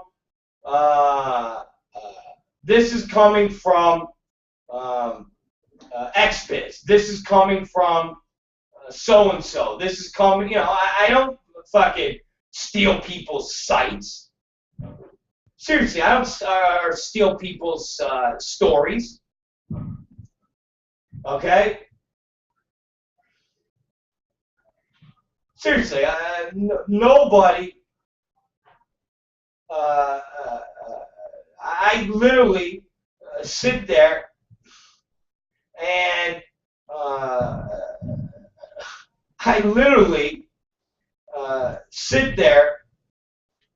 fucking say, I got this from XBiz. You guys go to xbiz.com. Do this, do that. And I'm lost as to why me putting up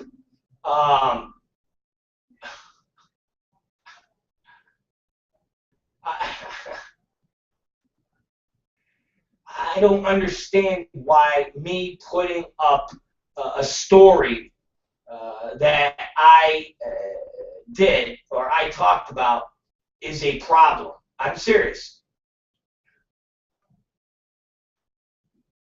I'm seriously. Why? Why? Why is this? Why? I don't get this. It's amazing. It really is amazing. So, there you go, ladies and gentlemen.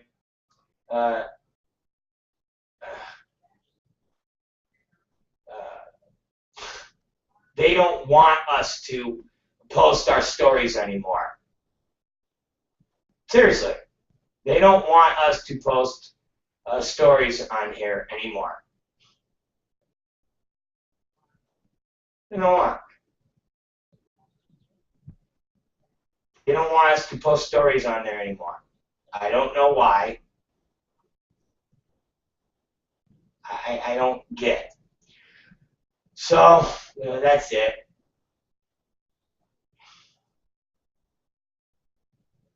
Anyways, it's the Rob Black Show.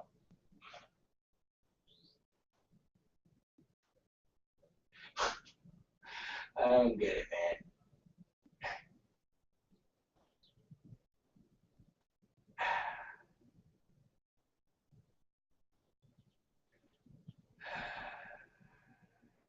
God, it's just crazy. We're getting fucking. We're gonna get banned. We're gonna get banned. We're gonna get banned. I don't get it. Help me. Help me. Help me. Help me. All right, we're out of here. It's the Rob Black Show. We're going to take a break and get to some news that we can use. Seriously. We're going to get to some news that we can use. Because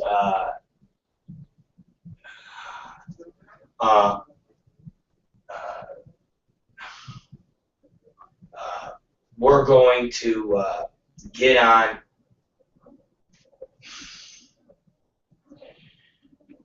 Katie Summers right now. Fucking, I love Howard and fuck Howard Levine. He's such a dirty prick. Howard goes, I see that Rob is now posting here. I suggest you do not respond to his posts. Fucking, it's like Howard Levine. He's such a jealous little cunt. He really is. He's a fucking bitch. You don't like it because I used to fucking bust his balls at fucking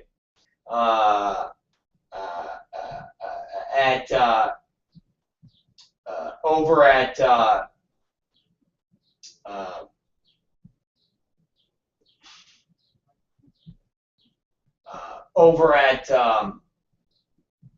what's it called?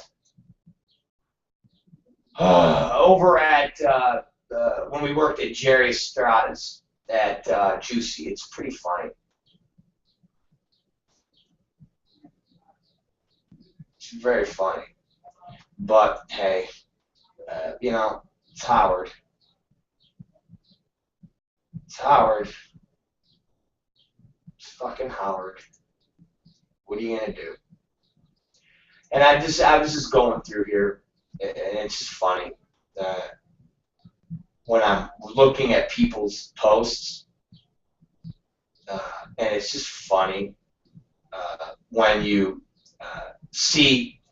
It's like the post. It's I don't know. Basically, you know what it is. People in this business. Let me explain something to you guys. Okay. Let me explain this to you. It's funny because the way our business works is that people are allowed to basically talk however they want to talk about people. So you have people like Mike South or Howard Levine and things like that, and they will talk about somebody. And rather they do it behind your back, or in Mike South's case, he posts a story. So they post a fucking story, and then if you respond, and your response is so much heavier and so much fucking hard-hitting than theirs, you're the fucking bad guy. I literally looked on there where people were getting mad and saying that my post was so about Mike South was so hateful, and Howard Levine is like, see, somebody like this, he just doesn't let things go, and it's like, but I'm responding to Mike South making a post on Sunday talking about how successful he was at Elegant Angel and how I was a failure. So because I responded to that, and my response was so much more biting, I'm the bad guy. The way this business works is everybody can dish it out, but nobody can take it. Nobody can fucking take it. And Howard Levine is the perfect example. He could insult you and fucking harass you and talk shit on you and talk condescending to you and go behind your back and fucking and tell people not to do business with you. But the minute you bite back at him, he said, "What are you doing? Why are you doing this? Why can't we just let it go?" Howard's the guy that throws the first punch and gets mad if you punch him back. Seriously, that's Howard Levine. Howard Levine would talk the biggest shit when we worked over at Jerry Estrada's at Exquisite and Exile. He really would. He talked the biggest shit. And if you talk shit back to him, he'd get all offended. He literally would get all offended and butt hurt. And fucking almost go in his, he would basically go in his office and cry like a little girl. That was Howard Levine. So that's how this business is. You say, they say something about you, and then you say something back, and they get mad. Like it's all the big tough guy gangster mentality. Everybody's a gangster until you fucking punch them in the face, and then they go and run to the cops. That's what this whole business is. Look at the people on the fucking site. They're all distraught that I went after Mike South after he fucking attacked me Sunday. Howard Levine, Rob just won't let it go. Asshole! So you're upset because I was more biting? Because I know how to fucking play the game better than all of you? Fucking unbelievable, man. I'm telling you, Howard Levine is the biggest fucking pussy of them all. But what do you expect? Howard Levine, okay? Biggest, exactly. Pussy. Most people like him are fucking pussies. I never met one that was a fucking, was a tough guy or had a backbone. They're slimy pussies. Look at Donald Sterling. There you go. End of story. Slimy pussy. Fucking slimy pussy with a fucking slimy pussy girlfriend. Just like Howard Levine. The fucking slimy pussy. So let's call up Katie Summers, who doesn't have a slimy pussy, who's got a nice pussy, and it's a fresh pussy. And we'll see what she's up to.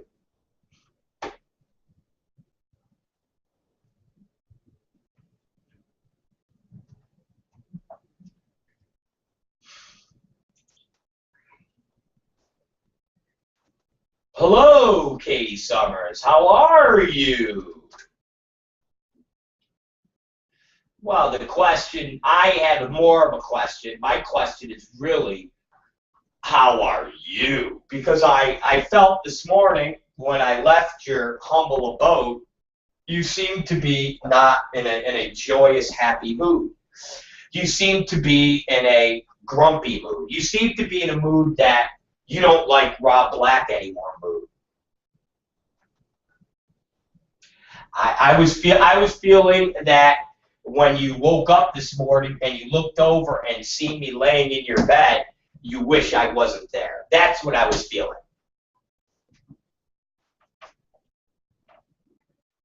That's what I was feeling. That's what I was fucking feeling. Okay. All right. Well, do you have a lot of things for us today?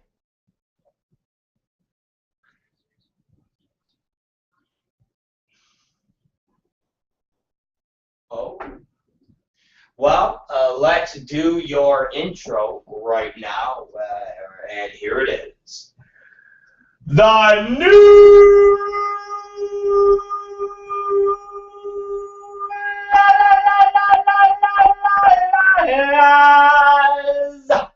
that you can use. Take it away, Katie Summers.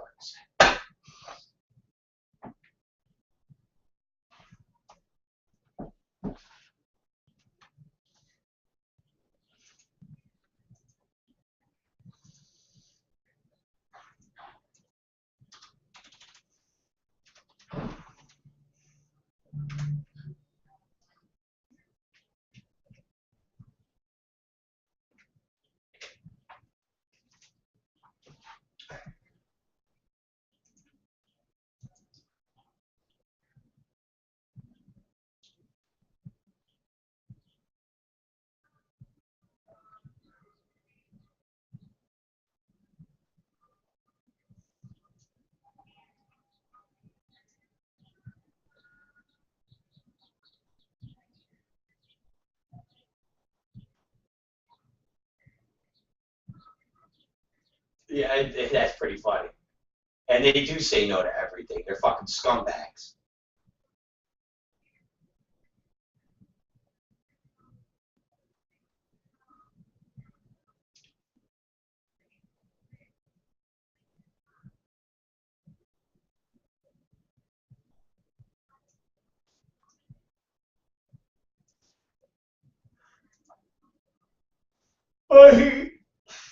He's the hologram. He's the Obama hologram, like the Indian candidate running in India.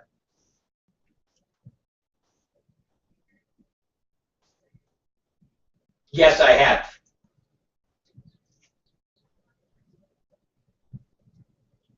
Yeah, that was good. The movie was pretty good.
And everybody clapped, and everybody was excited, and the Republicans all pissed on him.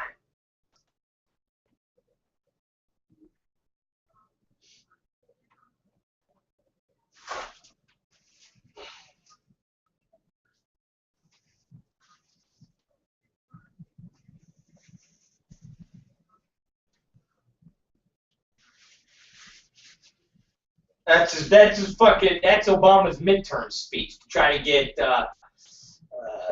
people motivated so the Democrats don't lose the goddamn Senate. So we'll see. We'll see what happens. It's kind of to me it's pointless to do it out here in California because California is liberal and we're never going to lose anything out of here. But all of this should be focused in those areas where we really need it. But he's out here to raise money. That's basically what's going on. It's out here to raise money for the Democrats so they can they can spread that around to the other candidates that need the money. So hey, I get it. Because if I had money, I would have paid to go see Obama's speech. So. I get it. Yeah, they'll probably make. I bet you they'll bring in $15–20 million over this these next 2 days. And I'm not saying right away, but the residual effects will probably make that type of money for all the candidates and everything that happens in the next, in the next 5 to 6 months because of him coming out here.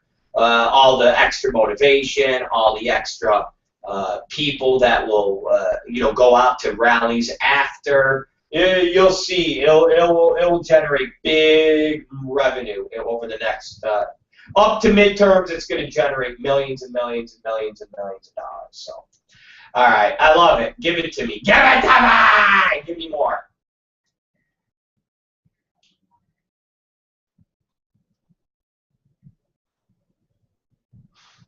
Your hair is always pretty. I love your fucking hair. Your hair is fucking sexy. You motherfucker I wanna fucking do things to you that are wrong. I do. I wanna cut you up and sprinkle your body all over the fucking western seaboard. All right, I won't.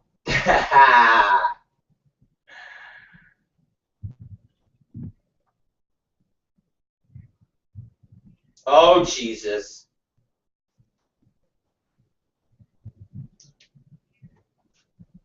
That's right near where my parents live. My parents live in Sanibel Island, Florida. Cape Coral is like 20 minutes away. Oh.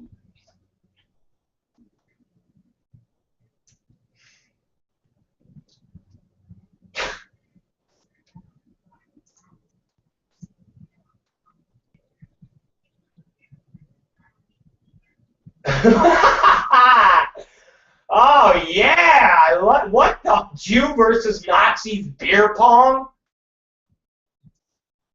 I love it.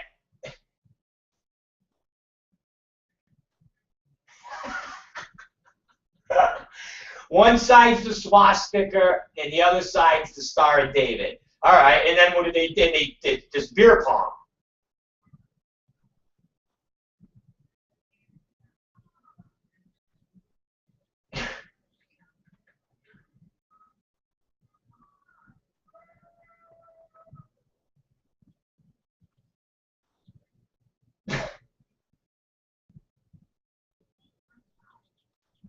I thought it was Rabbi Shlomo, but it's not Rabbi Shlomo.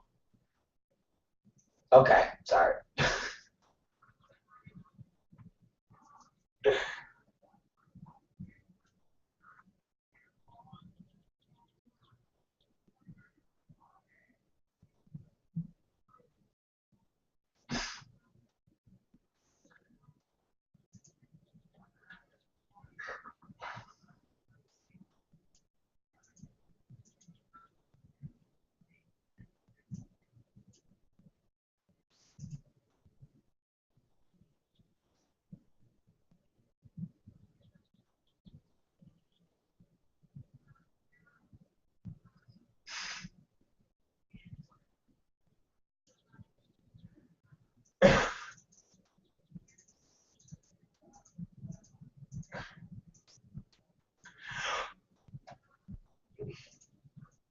Wonderful.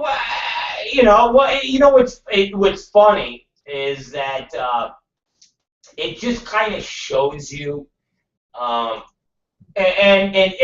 here it is, and let me give you my little take on this.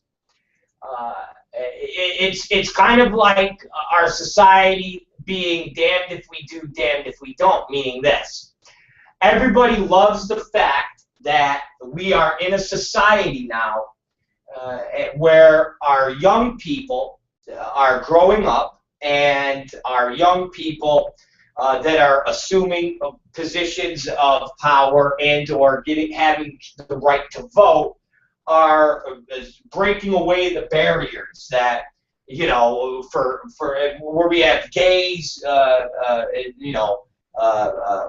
getting married, and they're soon gonna let women serve on the front lines in the military, and you have all these things that people attribute to the youth of America. This generation not having the taboos that we had when we were young. You know, our elders having when they were young. Same thing with interracial marriage. So everybody praises that.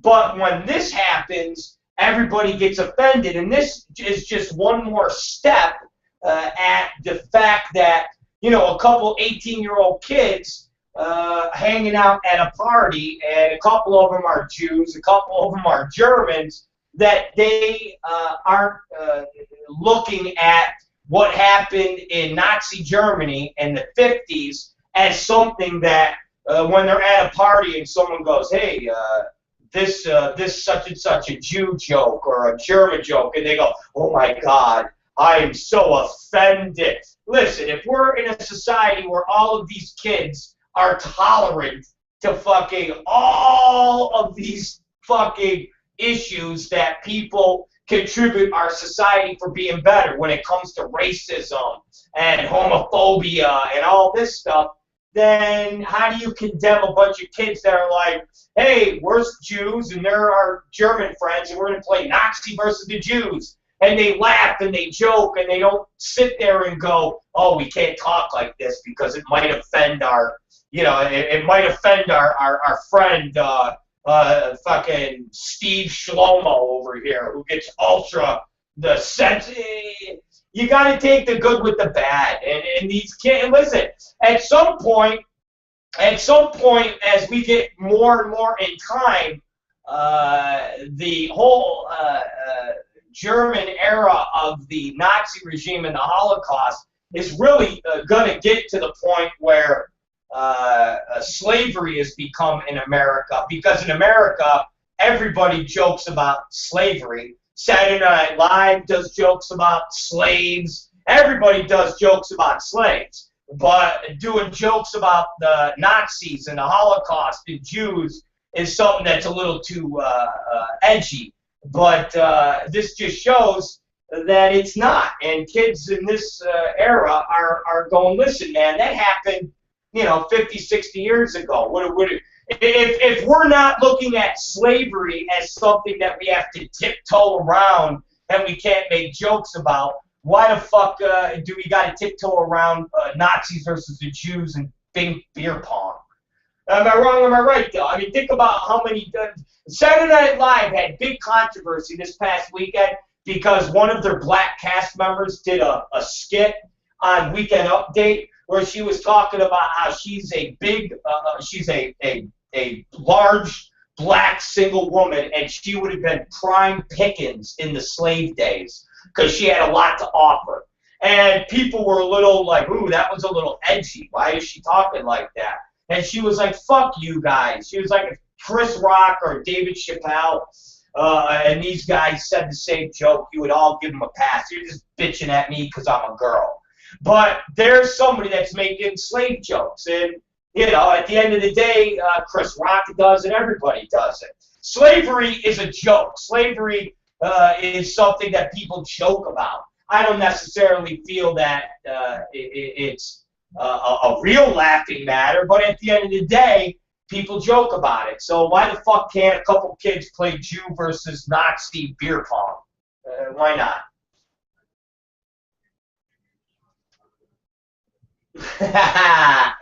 Stewart, why were you playing Jew beer pong?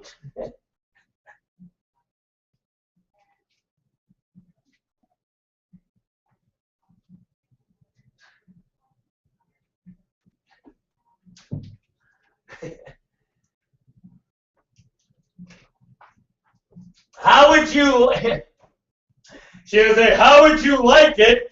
Would you have played beer pong with one of your grandmother's friends' skeleton heads? Because that's what they did in the Holocaust. They got the Jews, they decapitated them, and they used their heads as salad bowls. And it's like, Mom, I get it, okay? But Jesus Christ, we were just playing beer pong. We weren't killing each other and cutting our heads off. Leave me the fuck alone. Yeah. All right. Yeah, exactly. All right, give me something else. Give me so you got like slave like a couple kids playing the game Hangman with a bunch of black kids, and whoever loses, they literally put the noose around the black kid and fucking hang them. Anything like that?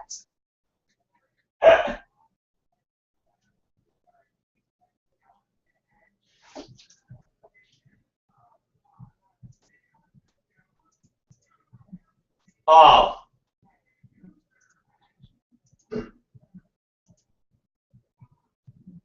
Okay, well that's nice enough. That's nice enough.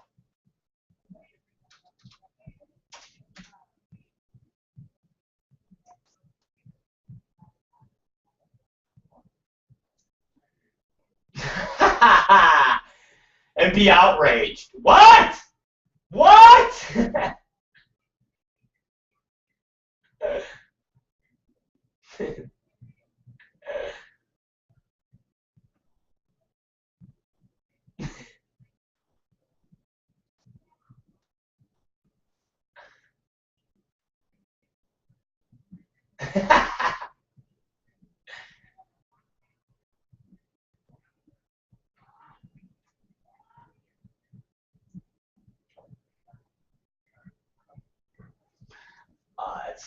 That would be funny. You gotta admit that'd be funny.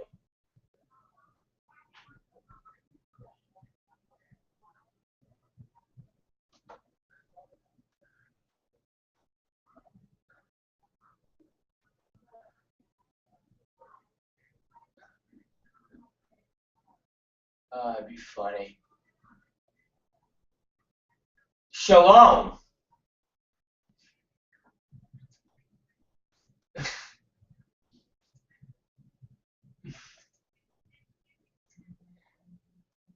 Shalom.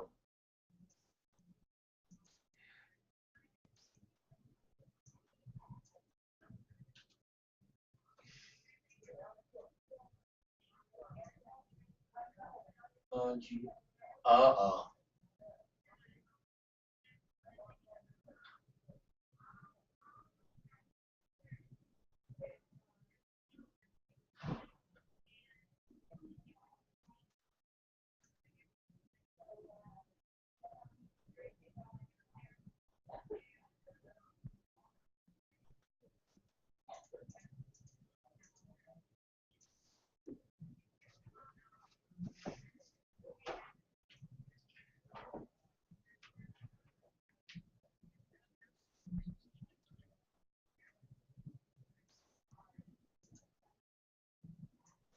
Oh, yeah.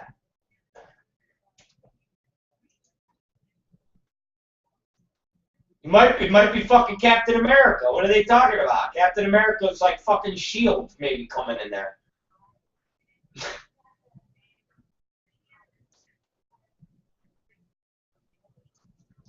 Fuck yeah!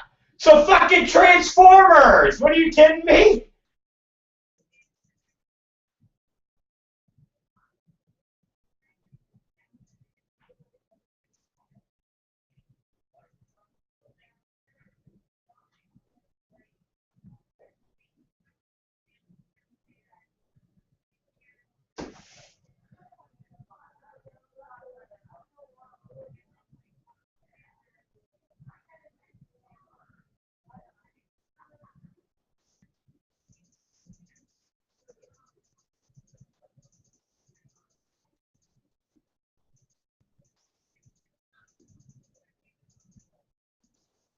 I love it. I say they're robots. They're Transformers. They're GoBots.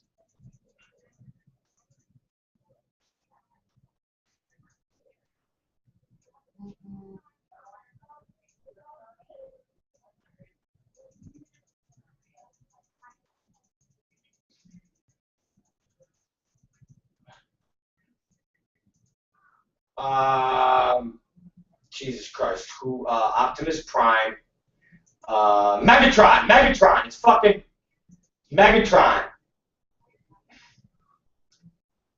Yeah, I could see that. That's pretty fucking good.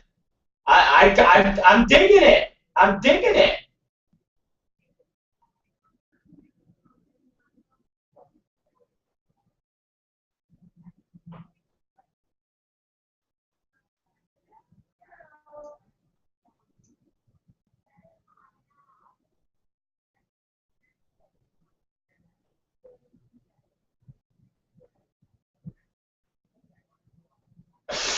drones.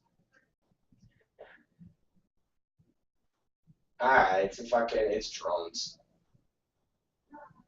It's drones. It's fucking drones. It's Megatron.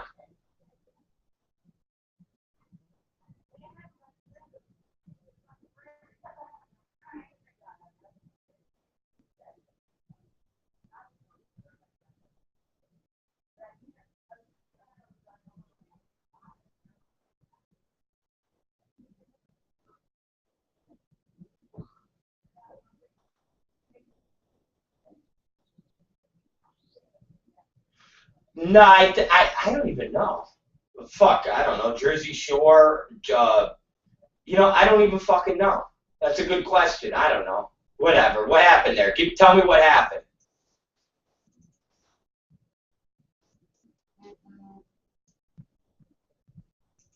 Barbara and Bill.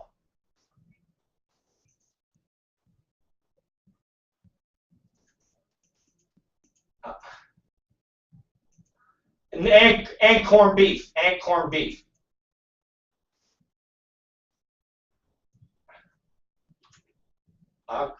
Okay. All right.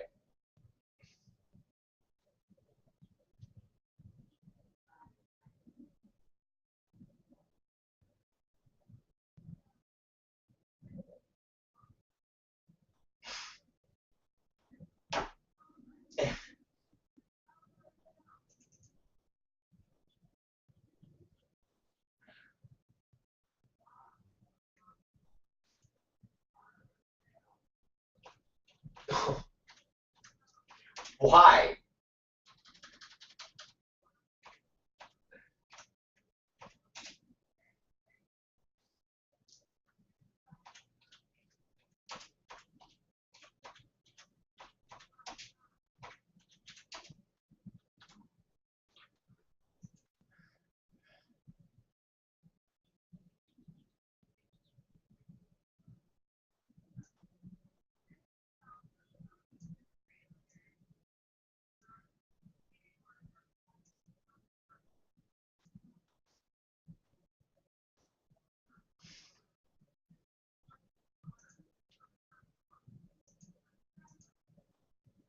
Oh my God. So basically, Barbara's upset because dude said, "Hey, asshole, why are you fucking? Why are you parked in a fucking in the driveway? Why are you parked in the driveway?"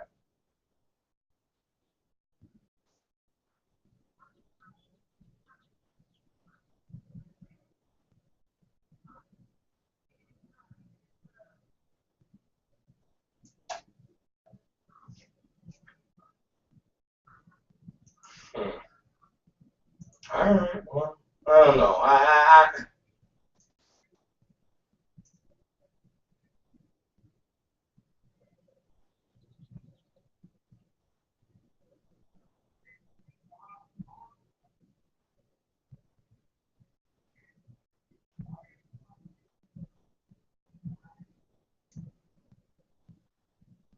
Yeah, I mean, yeah, I definitely, I definitely agree with the people on that. Like why they got to park in the fucking driveway.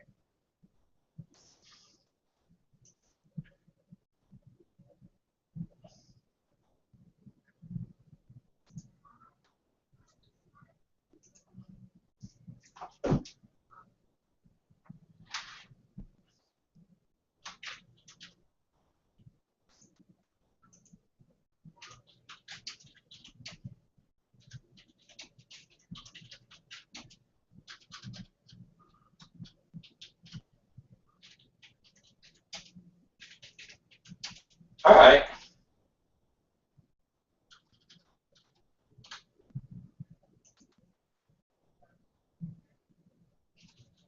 All right.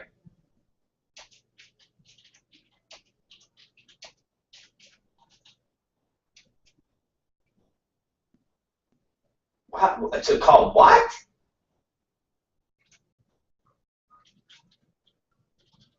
All right.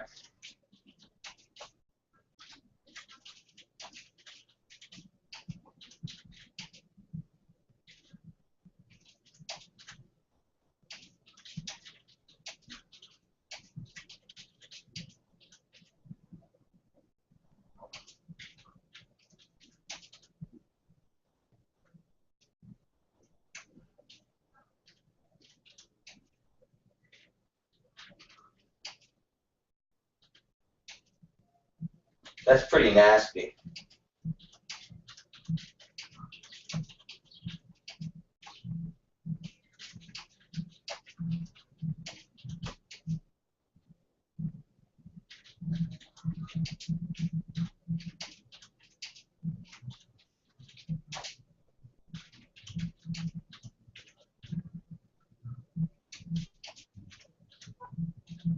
That's pretty nasty.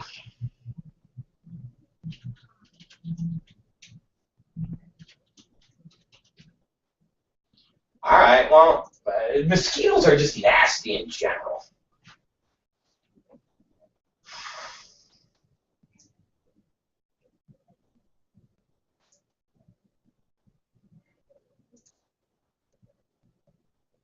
I hate fucking mosquitoes. I despise mosquitoes. Oh shit! All right, give me poop.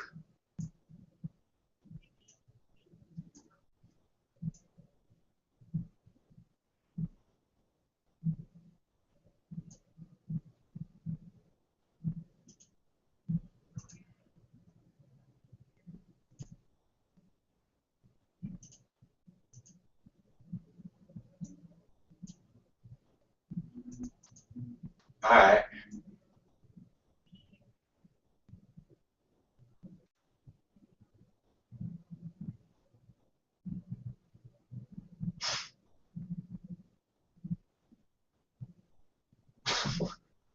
What do you mean he's poop?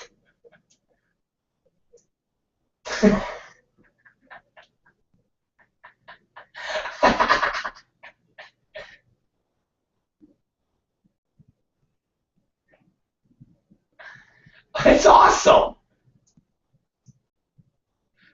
Did he get? And he got in trouble for this? You could get arrested for leaving poop on someone's door, like just giving them poop. He had poop on him.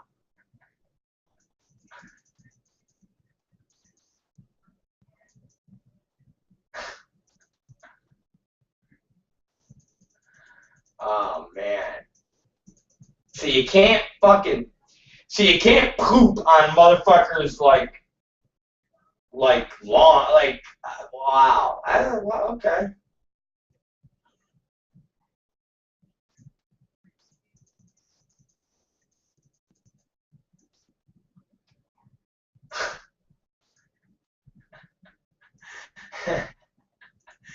That's awesome.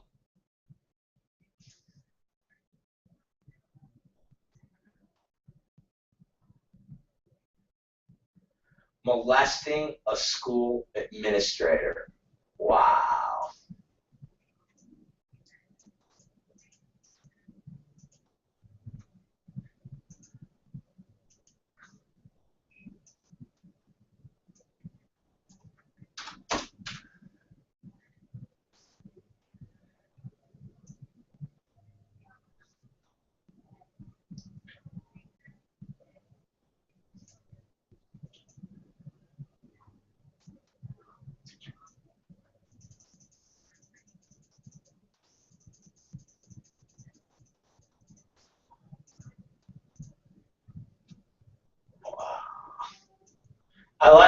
That's fucking hilarious, man. I never knew that like you could get in trouble for just putting shit on somebody's on their door, so to speak. I would never have thought that.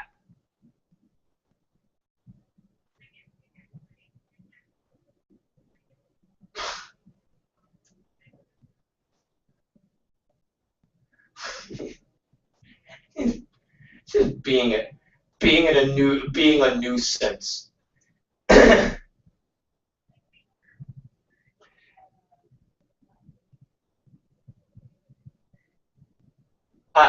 I like that.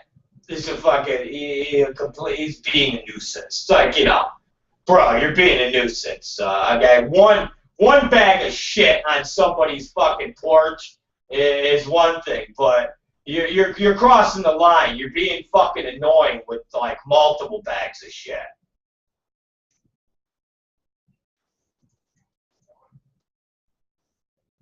You know what? I was just thinking the same thing. Where does he get the cow shit? Plus, it's probably some fucking backwoods, you know, hillbilly fucking part of Maryland. You know, I mean, you know, where they have fucking cows, for Christ's sakes. But what you got to admit? That's a fucking that teacher must be a real asshole. I mean, you want to talk about someone giving excessive homework assignments when your student is like fucking just piling up dog and cow shit in bags and putting it on your fucking porch on a daily basis. You got to be a real fucking asshole of a fucking teacher.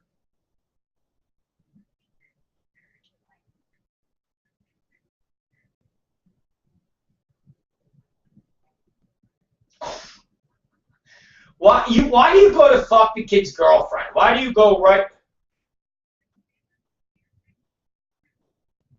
I didn't know that. I didn't know that. Jesus Christ, you're horrible. Fucking a kid's girlfriend. Why would you think a teacher would fuck the kid's girlfriend? Get the fuck out of here. I'd say he probably gave the kid one too many. He probably gave the kid one too many. Oh my God, you're horrible. You're horrible.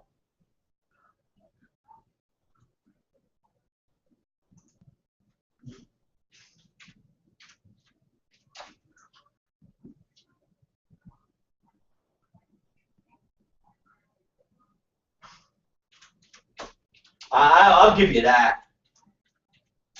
I'll give you that.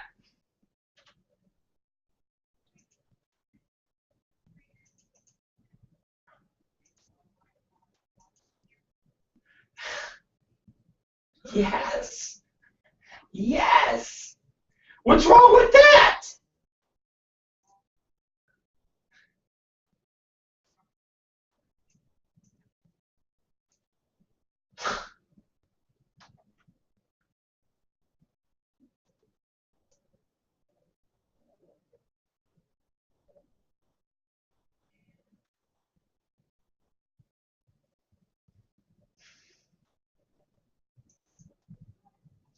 I don't know.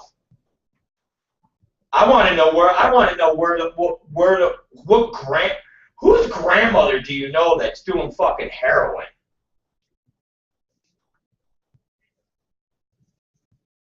But the most my grandmother did was fucking prune juice, and a lot of it.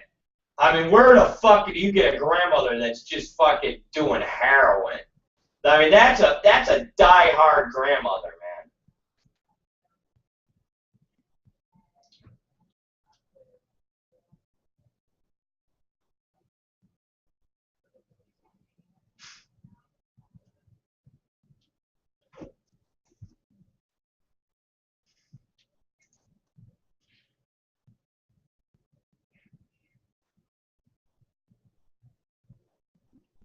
Yes.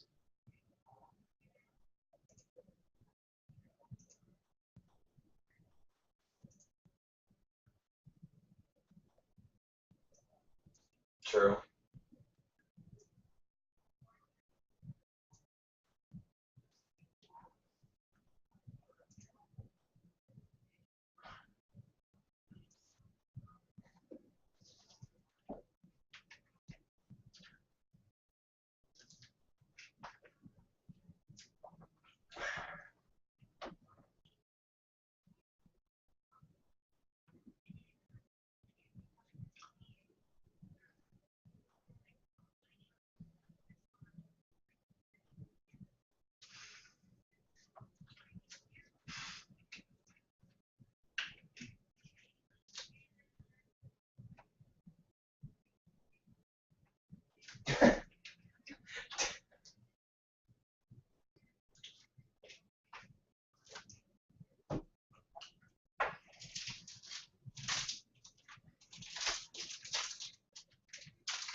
Nothing. Why? I'm moving shit on my desk. Why?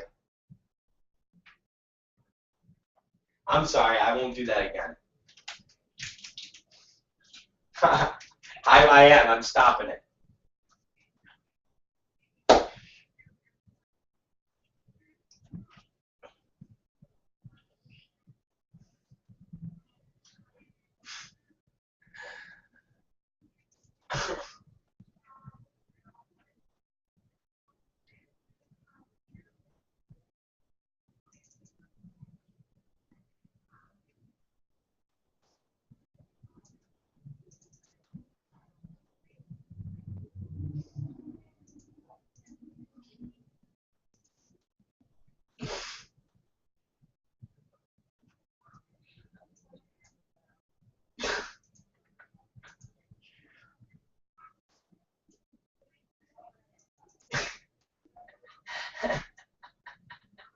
Okay, well, so she's an active heroin user who only uses it in case of emergencies. What's your fucking problem? Jesus, you're being all fucking, you're being a little hard on the old lady, okay? Okay. It's heroin. Oh, that's wrong.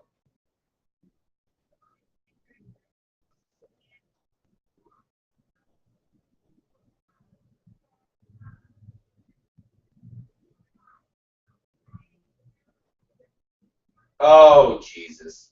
How old is this motherfucker? Oh, Jesus. Ah, it's fucking Philly. Philly's... Yeah, it's Philly. It's alright. It's Philly. Fucking weirdos in Philly. Jesus. Alright, well, she's doing fucking bad things. She's got hair on, and she's a grandmother, and she only does it when she needs it, under emergency. So cut her some fucking slack, okay, Katie Summers, for Christ's sakes?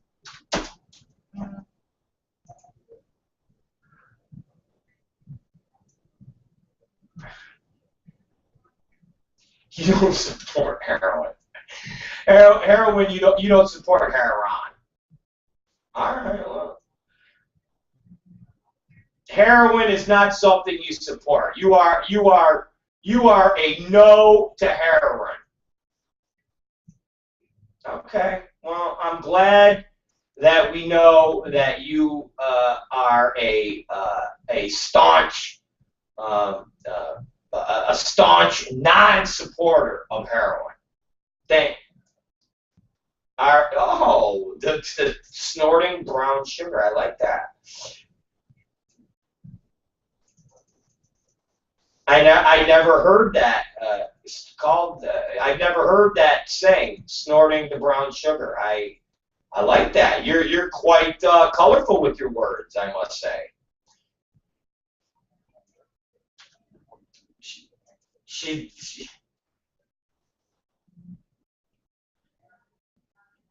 yeah.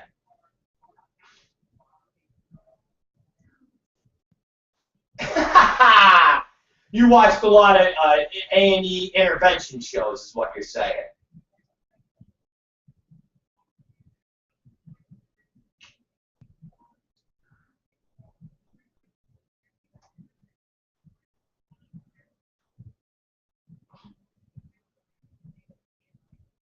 I got you.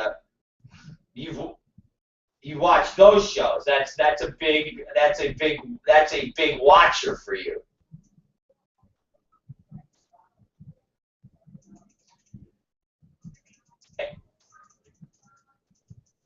And they like usually have the drug dealer, and he's like wearing a mask, and his voice is all distorted. He's like, yeah, on the street I make $78 million. They call me Chuco. Right, that one, right? Yeah. And they call me the Big Papa player. So, I do, yeah, okay, jerk off. He's just some fucking jerk off that they got the fucking, to do this, to do the show. It ain't no real dope dealer. Because Exactly. Where are they gonna find some fucking hardcore drug lord that's like, yeah, I'll go on TV, just cover my face with a mask and I'll do the skit. Get the fuck out of here. Ain't no fuck. It's just like you said, it's a correspondent. Then they're like, here's the script. This is what you say. He's like, okay. Then they distort his voice. Yeah, I like to draw. Fucking retards. Oh, I thought you had a retard story. Oh, that's bullshit. I love retard stories. All right. No retard stories from Kate Summers today. All right, give me something else besides the drug lord.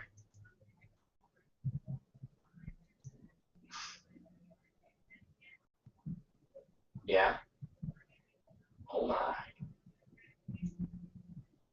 Oh Jesus.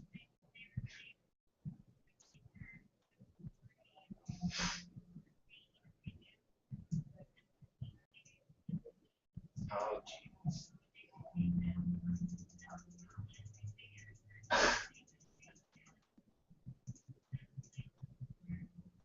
Yes.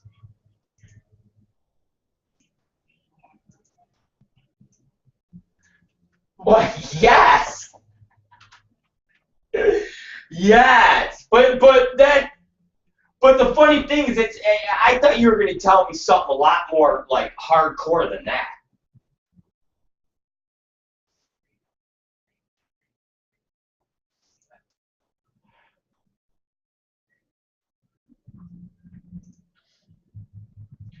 Because I know, I thought you were going to tell me something like crazy. Because my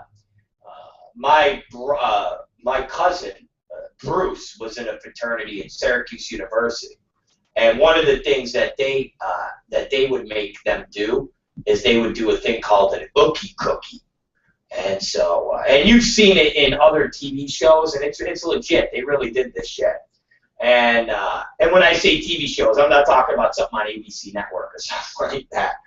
But they, what they would do is they would have all the recruits, all the whatever the fuck they're called, the kids, and they'd all be naked in a circle, and they'd get like a big cookie from like the grocery store, one of them jumbo cookies you can get, and they put the cookie in the middle of the guys. And they'd have like, 10 of the pledges, and they'd have to jerk off. So they'd say, all right, on your set, go. And the last person to jerk off on the cookie would have to eat the fucking cookie. And it was called a ookie cookie. So that's what they would do to like, in some of the fraternities in Syracuse. They would put the cookie in the middle, and you'd fucking, on your set, go. And the last motherfucker to blow his load on the cookie would have to eat that fucking cookie. How's that for a fucking hazing? And people were, let me tell you something. You talk about hazing in fraternities, and they're like, yeah, they make the pledges drink until they pass out, and they would be throwing up. And some of them got alcohol poisoning and had to go to the hospital. I would rather get fucking alcohol poisoning and be on the verge of death than eat a jumbo chocolate chip cookie covered in 10 loads. All right? I'm sorry. I'd be like, how much booze do you want me to drink? How much vomit can I possibly projectile? But I will not eat a cookie with 10 fucking loads on it. I know.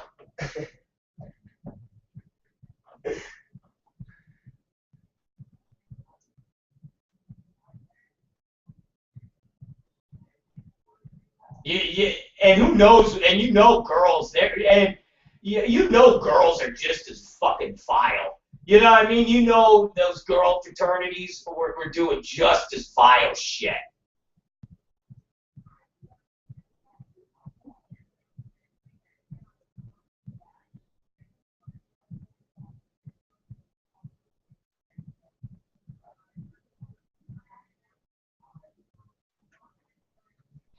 Yeah, but you know what? I can deal.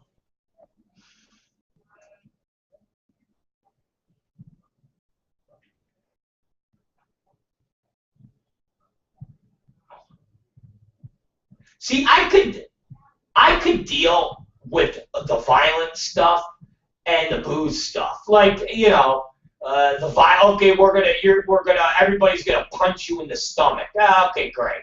But you know, where they're like, all right, you gotta eat fucking poop. I'd be like, come on, man.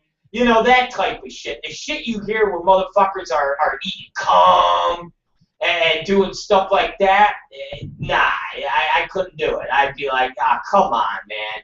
I would rather be physically assaulted than have to eat a bunch of dudes' jizz. To me, that's fucking just repugnant shit.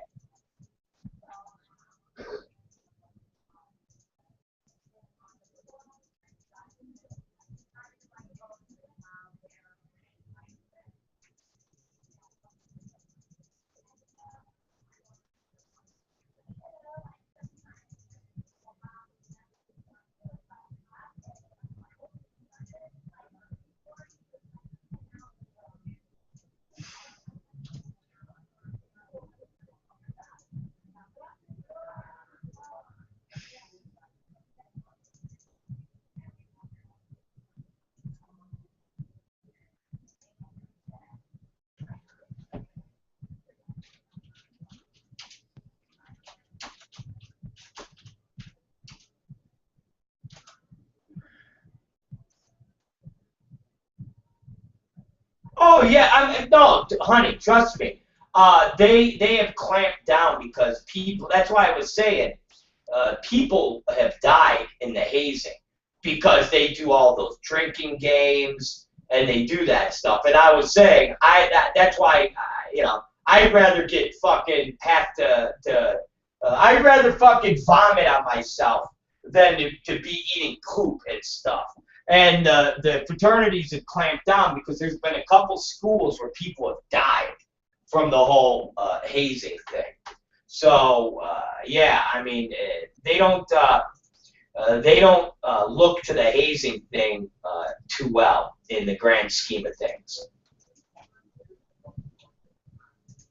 Definitely. Hi, I'm Katie Summers. Definitely.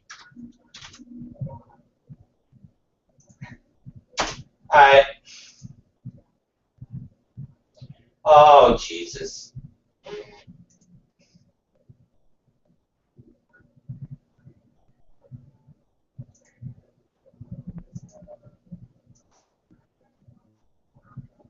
David Berkowitz, son of Sam. Yeah. David, he had a dog. The dog talked to him. Dog told him to do it. Did, seriously. You've seen the movie. It was horrible. You've seen the Son of Sam movie, didn't you? Yeah, it's horrible. It's fucking horrible. It was horrible. You thought it would be about the Son of Sam. Instead, it's like John Leguizamo and his fucking Puerto Rican friends. It's horrible. Fucking lame. Lame with a capital fucking L. Yes, lame.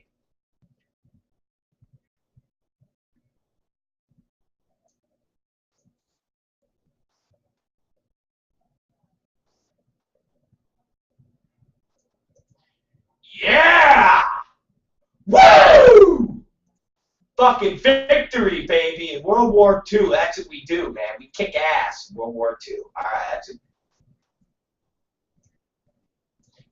Whatever. Long as we're killing Nazis and people like that, we're all right.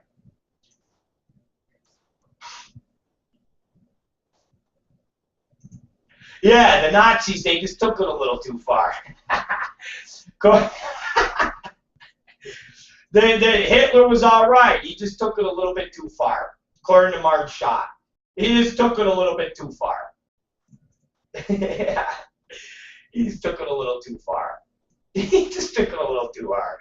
That's like saying, you know, your dad was disciplining you, and took it a little too far, wound up giving you a welt, you know, on your ass with a belt. Hey, Dad, he had good intentions. He was disciplining you, but he took it a little too far. It's like Hitler had good intentions, you know, to the whole concentration camps.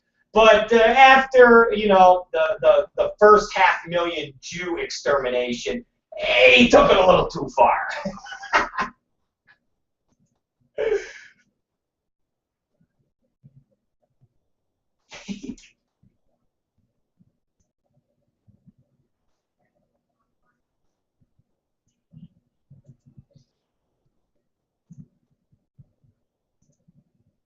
Oh, have you ever seen the Westminster dog shows? They're pretty good.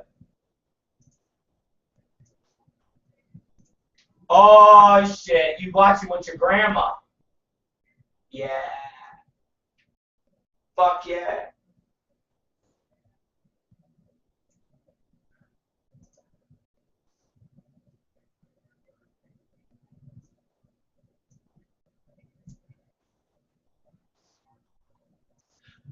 Do you ever notice in there when they inspect the dog and they touch their legs, and the guide dogs, they go and they stroke their back and they touch their balls? Did you ever see that? Remember that? Real? Why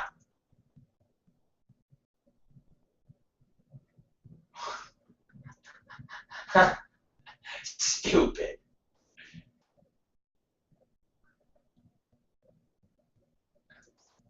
See that you got to take it to that level. I don't take it to that level. You take it to that level. That's where the dirtiness comes in from you. I don't take it to that level. You take it to that level, and that's dirty. Oh Jesus! All right. If that's the way you want to be. All right. It's a Gary with an A. It totally annoys. It does. It annoys me when people try to fucking talk shit on me and they can't pronounce my fucking name right. That does annoy the fuck out of me. It's like, yeah. It's one thing. Like I said, call me names or talk. You know, I spell wrong. I'm a bad speller. I get it. No problem. But yeah, I mean, don't fucking misspell my name wrong and talk shit on me. At least get my name right, asshole.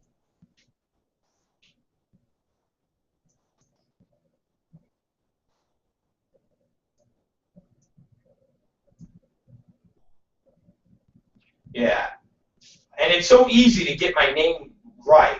And the funny thing is, they say my name, my real last name, like they're trying to insult me. You know, like, oh, his name's not Rob Black, it's Rob Secure. Like, I'm gonna tell everybody your real name. Like, I give a fuck. You know, like I'm one of these assholes that fucking have a fake name so I can fucking, you know, oh, I don't want, this is my fake name, and I don't want people to know. It's like, dude, it's a fake name because it's a character. It has nothing to do with fucking, you know, oh, I don't want my mommy and daddy to fucking know what I do. It's a fake name because it's a fucking character. So I don't care when someone uses my real last name. I would, if I became fucking world fucking famous news show, I'd want to use my fucking real last name. Why would I want to use my fake name, dumb motherfuckers? You know, I like, it's the same thing in wrestling. When guys work for Vince McMahon, and they had, you know, Vince would create a character name for them. So they'd be Diesel. And Diesel, when he left, Vince owns the name. So he went to WCW as Kevin Nash. Well, that's what basically he was fucking, that's his real name, Kevin Nash. And that's what he's always been. And it's cooler that he's fucking Kevin Nash. Nobody calls him Diesel anymore. They call him fucking, he's Kevin Nash. Same thing with Scott Hall. He was Razor Ramon. And when he left the WWE, he couldn't use the name Razor Ramon. So he went by his real name, which was Scott Hall. You know, it's the fuck. It's a character. So it was never about a bunch of fucking hookers going, oh, I got to use a fake name so mommy and daddy don't know what I'm doing. It was like,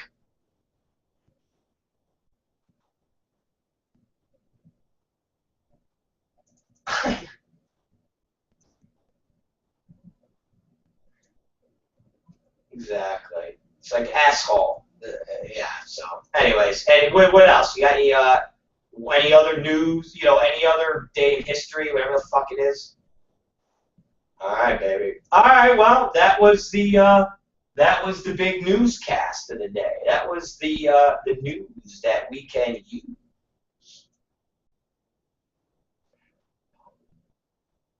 Oh, you did. You always bring entertainment to our. You bring entertainment with stories. You bring entertainment to our lives. You are basically. Let me tell you something. Want to know what you are? You are basically. We are. If you ever remember, We Are the World. It was a concert for Live Aid. Okay, that Michael Jackson, Quincy Jones, all these stars did. We are the world. We are the children. That song is about you. We are the ones who make a brighter day, so let's stop giving. That when I think of Katie Summers, I think of We Are the World. You are here to bring the Rob Black program a brighter day. That's what you do, Katie Summers, and we thank you.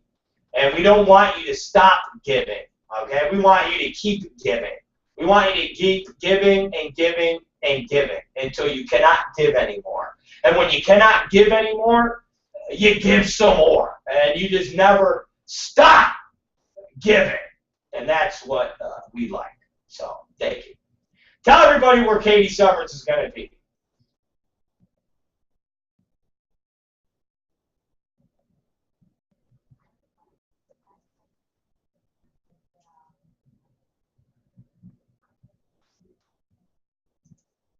The German yogurt's fucking awesome, isn't it?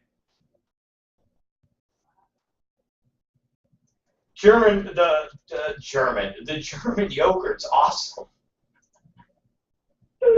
The German yogurt. No, it's just fucking. It's just. Yeah, it's just fucking. It's just yogurt. It's just. But it's good, isn't it?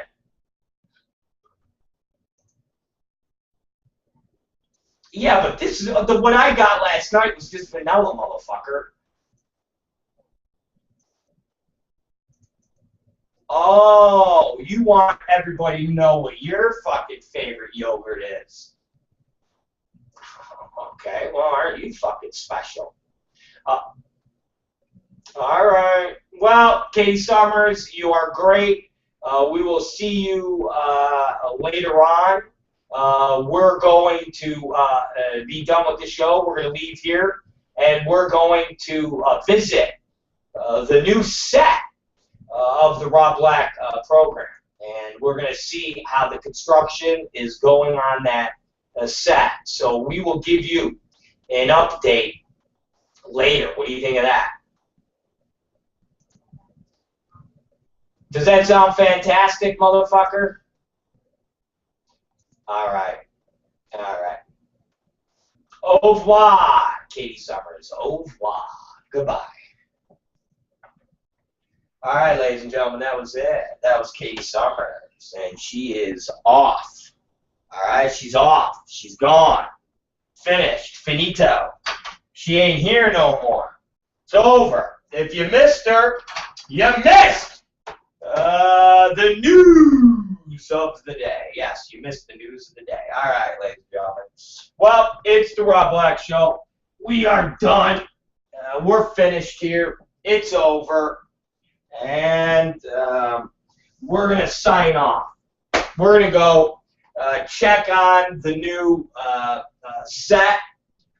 We're going to leave here, and we're going to see how everything's going. And I have to piss. If you notice, I haven't pissed today. Isn't that funny that she that Katie heard me unwrapping my my little protein bar here. Well, she's like, "What is that sound? What is the sound?" Fucking little prick. Tom, I'm fucking eating a fucking protein bar, asshole. That's what the sound is. Don't fucking bust my balls. Don't fucking rain on my fucking parade. So, I'm out of here, guys. I could sit here and eat this bar the whole time, but we don't want to see that. You'll just write me bad things. You'll send the show emails about how you don't like Rob Black, but you still watch him every day. Because you're fucking stupid.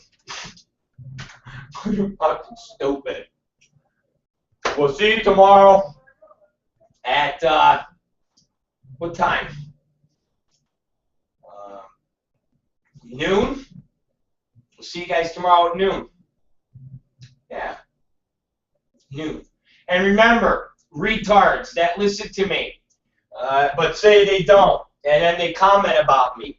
My name is Zicari, Z-I-C-A-R-I.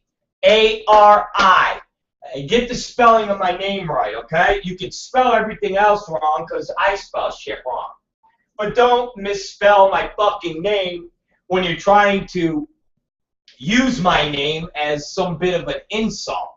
Get the name right, asshole. Thank you. So, Rob Black Show. We'll see you guys tomorrow at noon. And as always, I'd like to share with you something that we like to call a little anthem here. It's an anthem about assholes. And it's by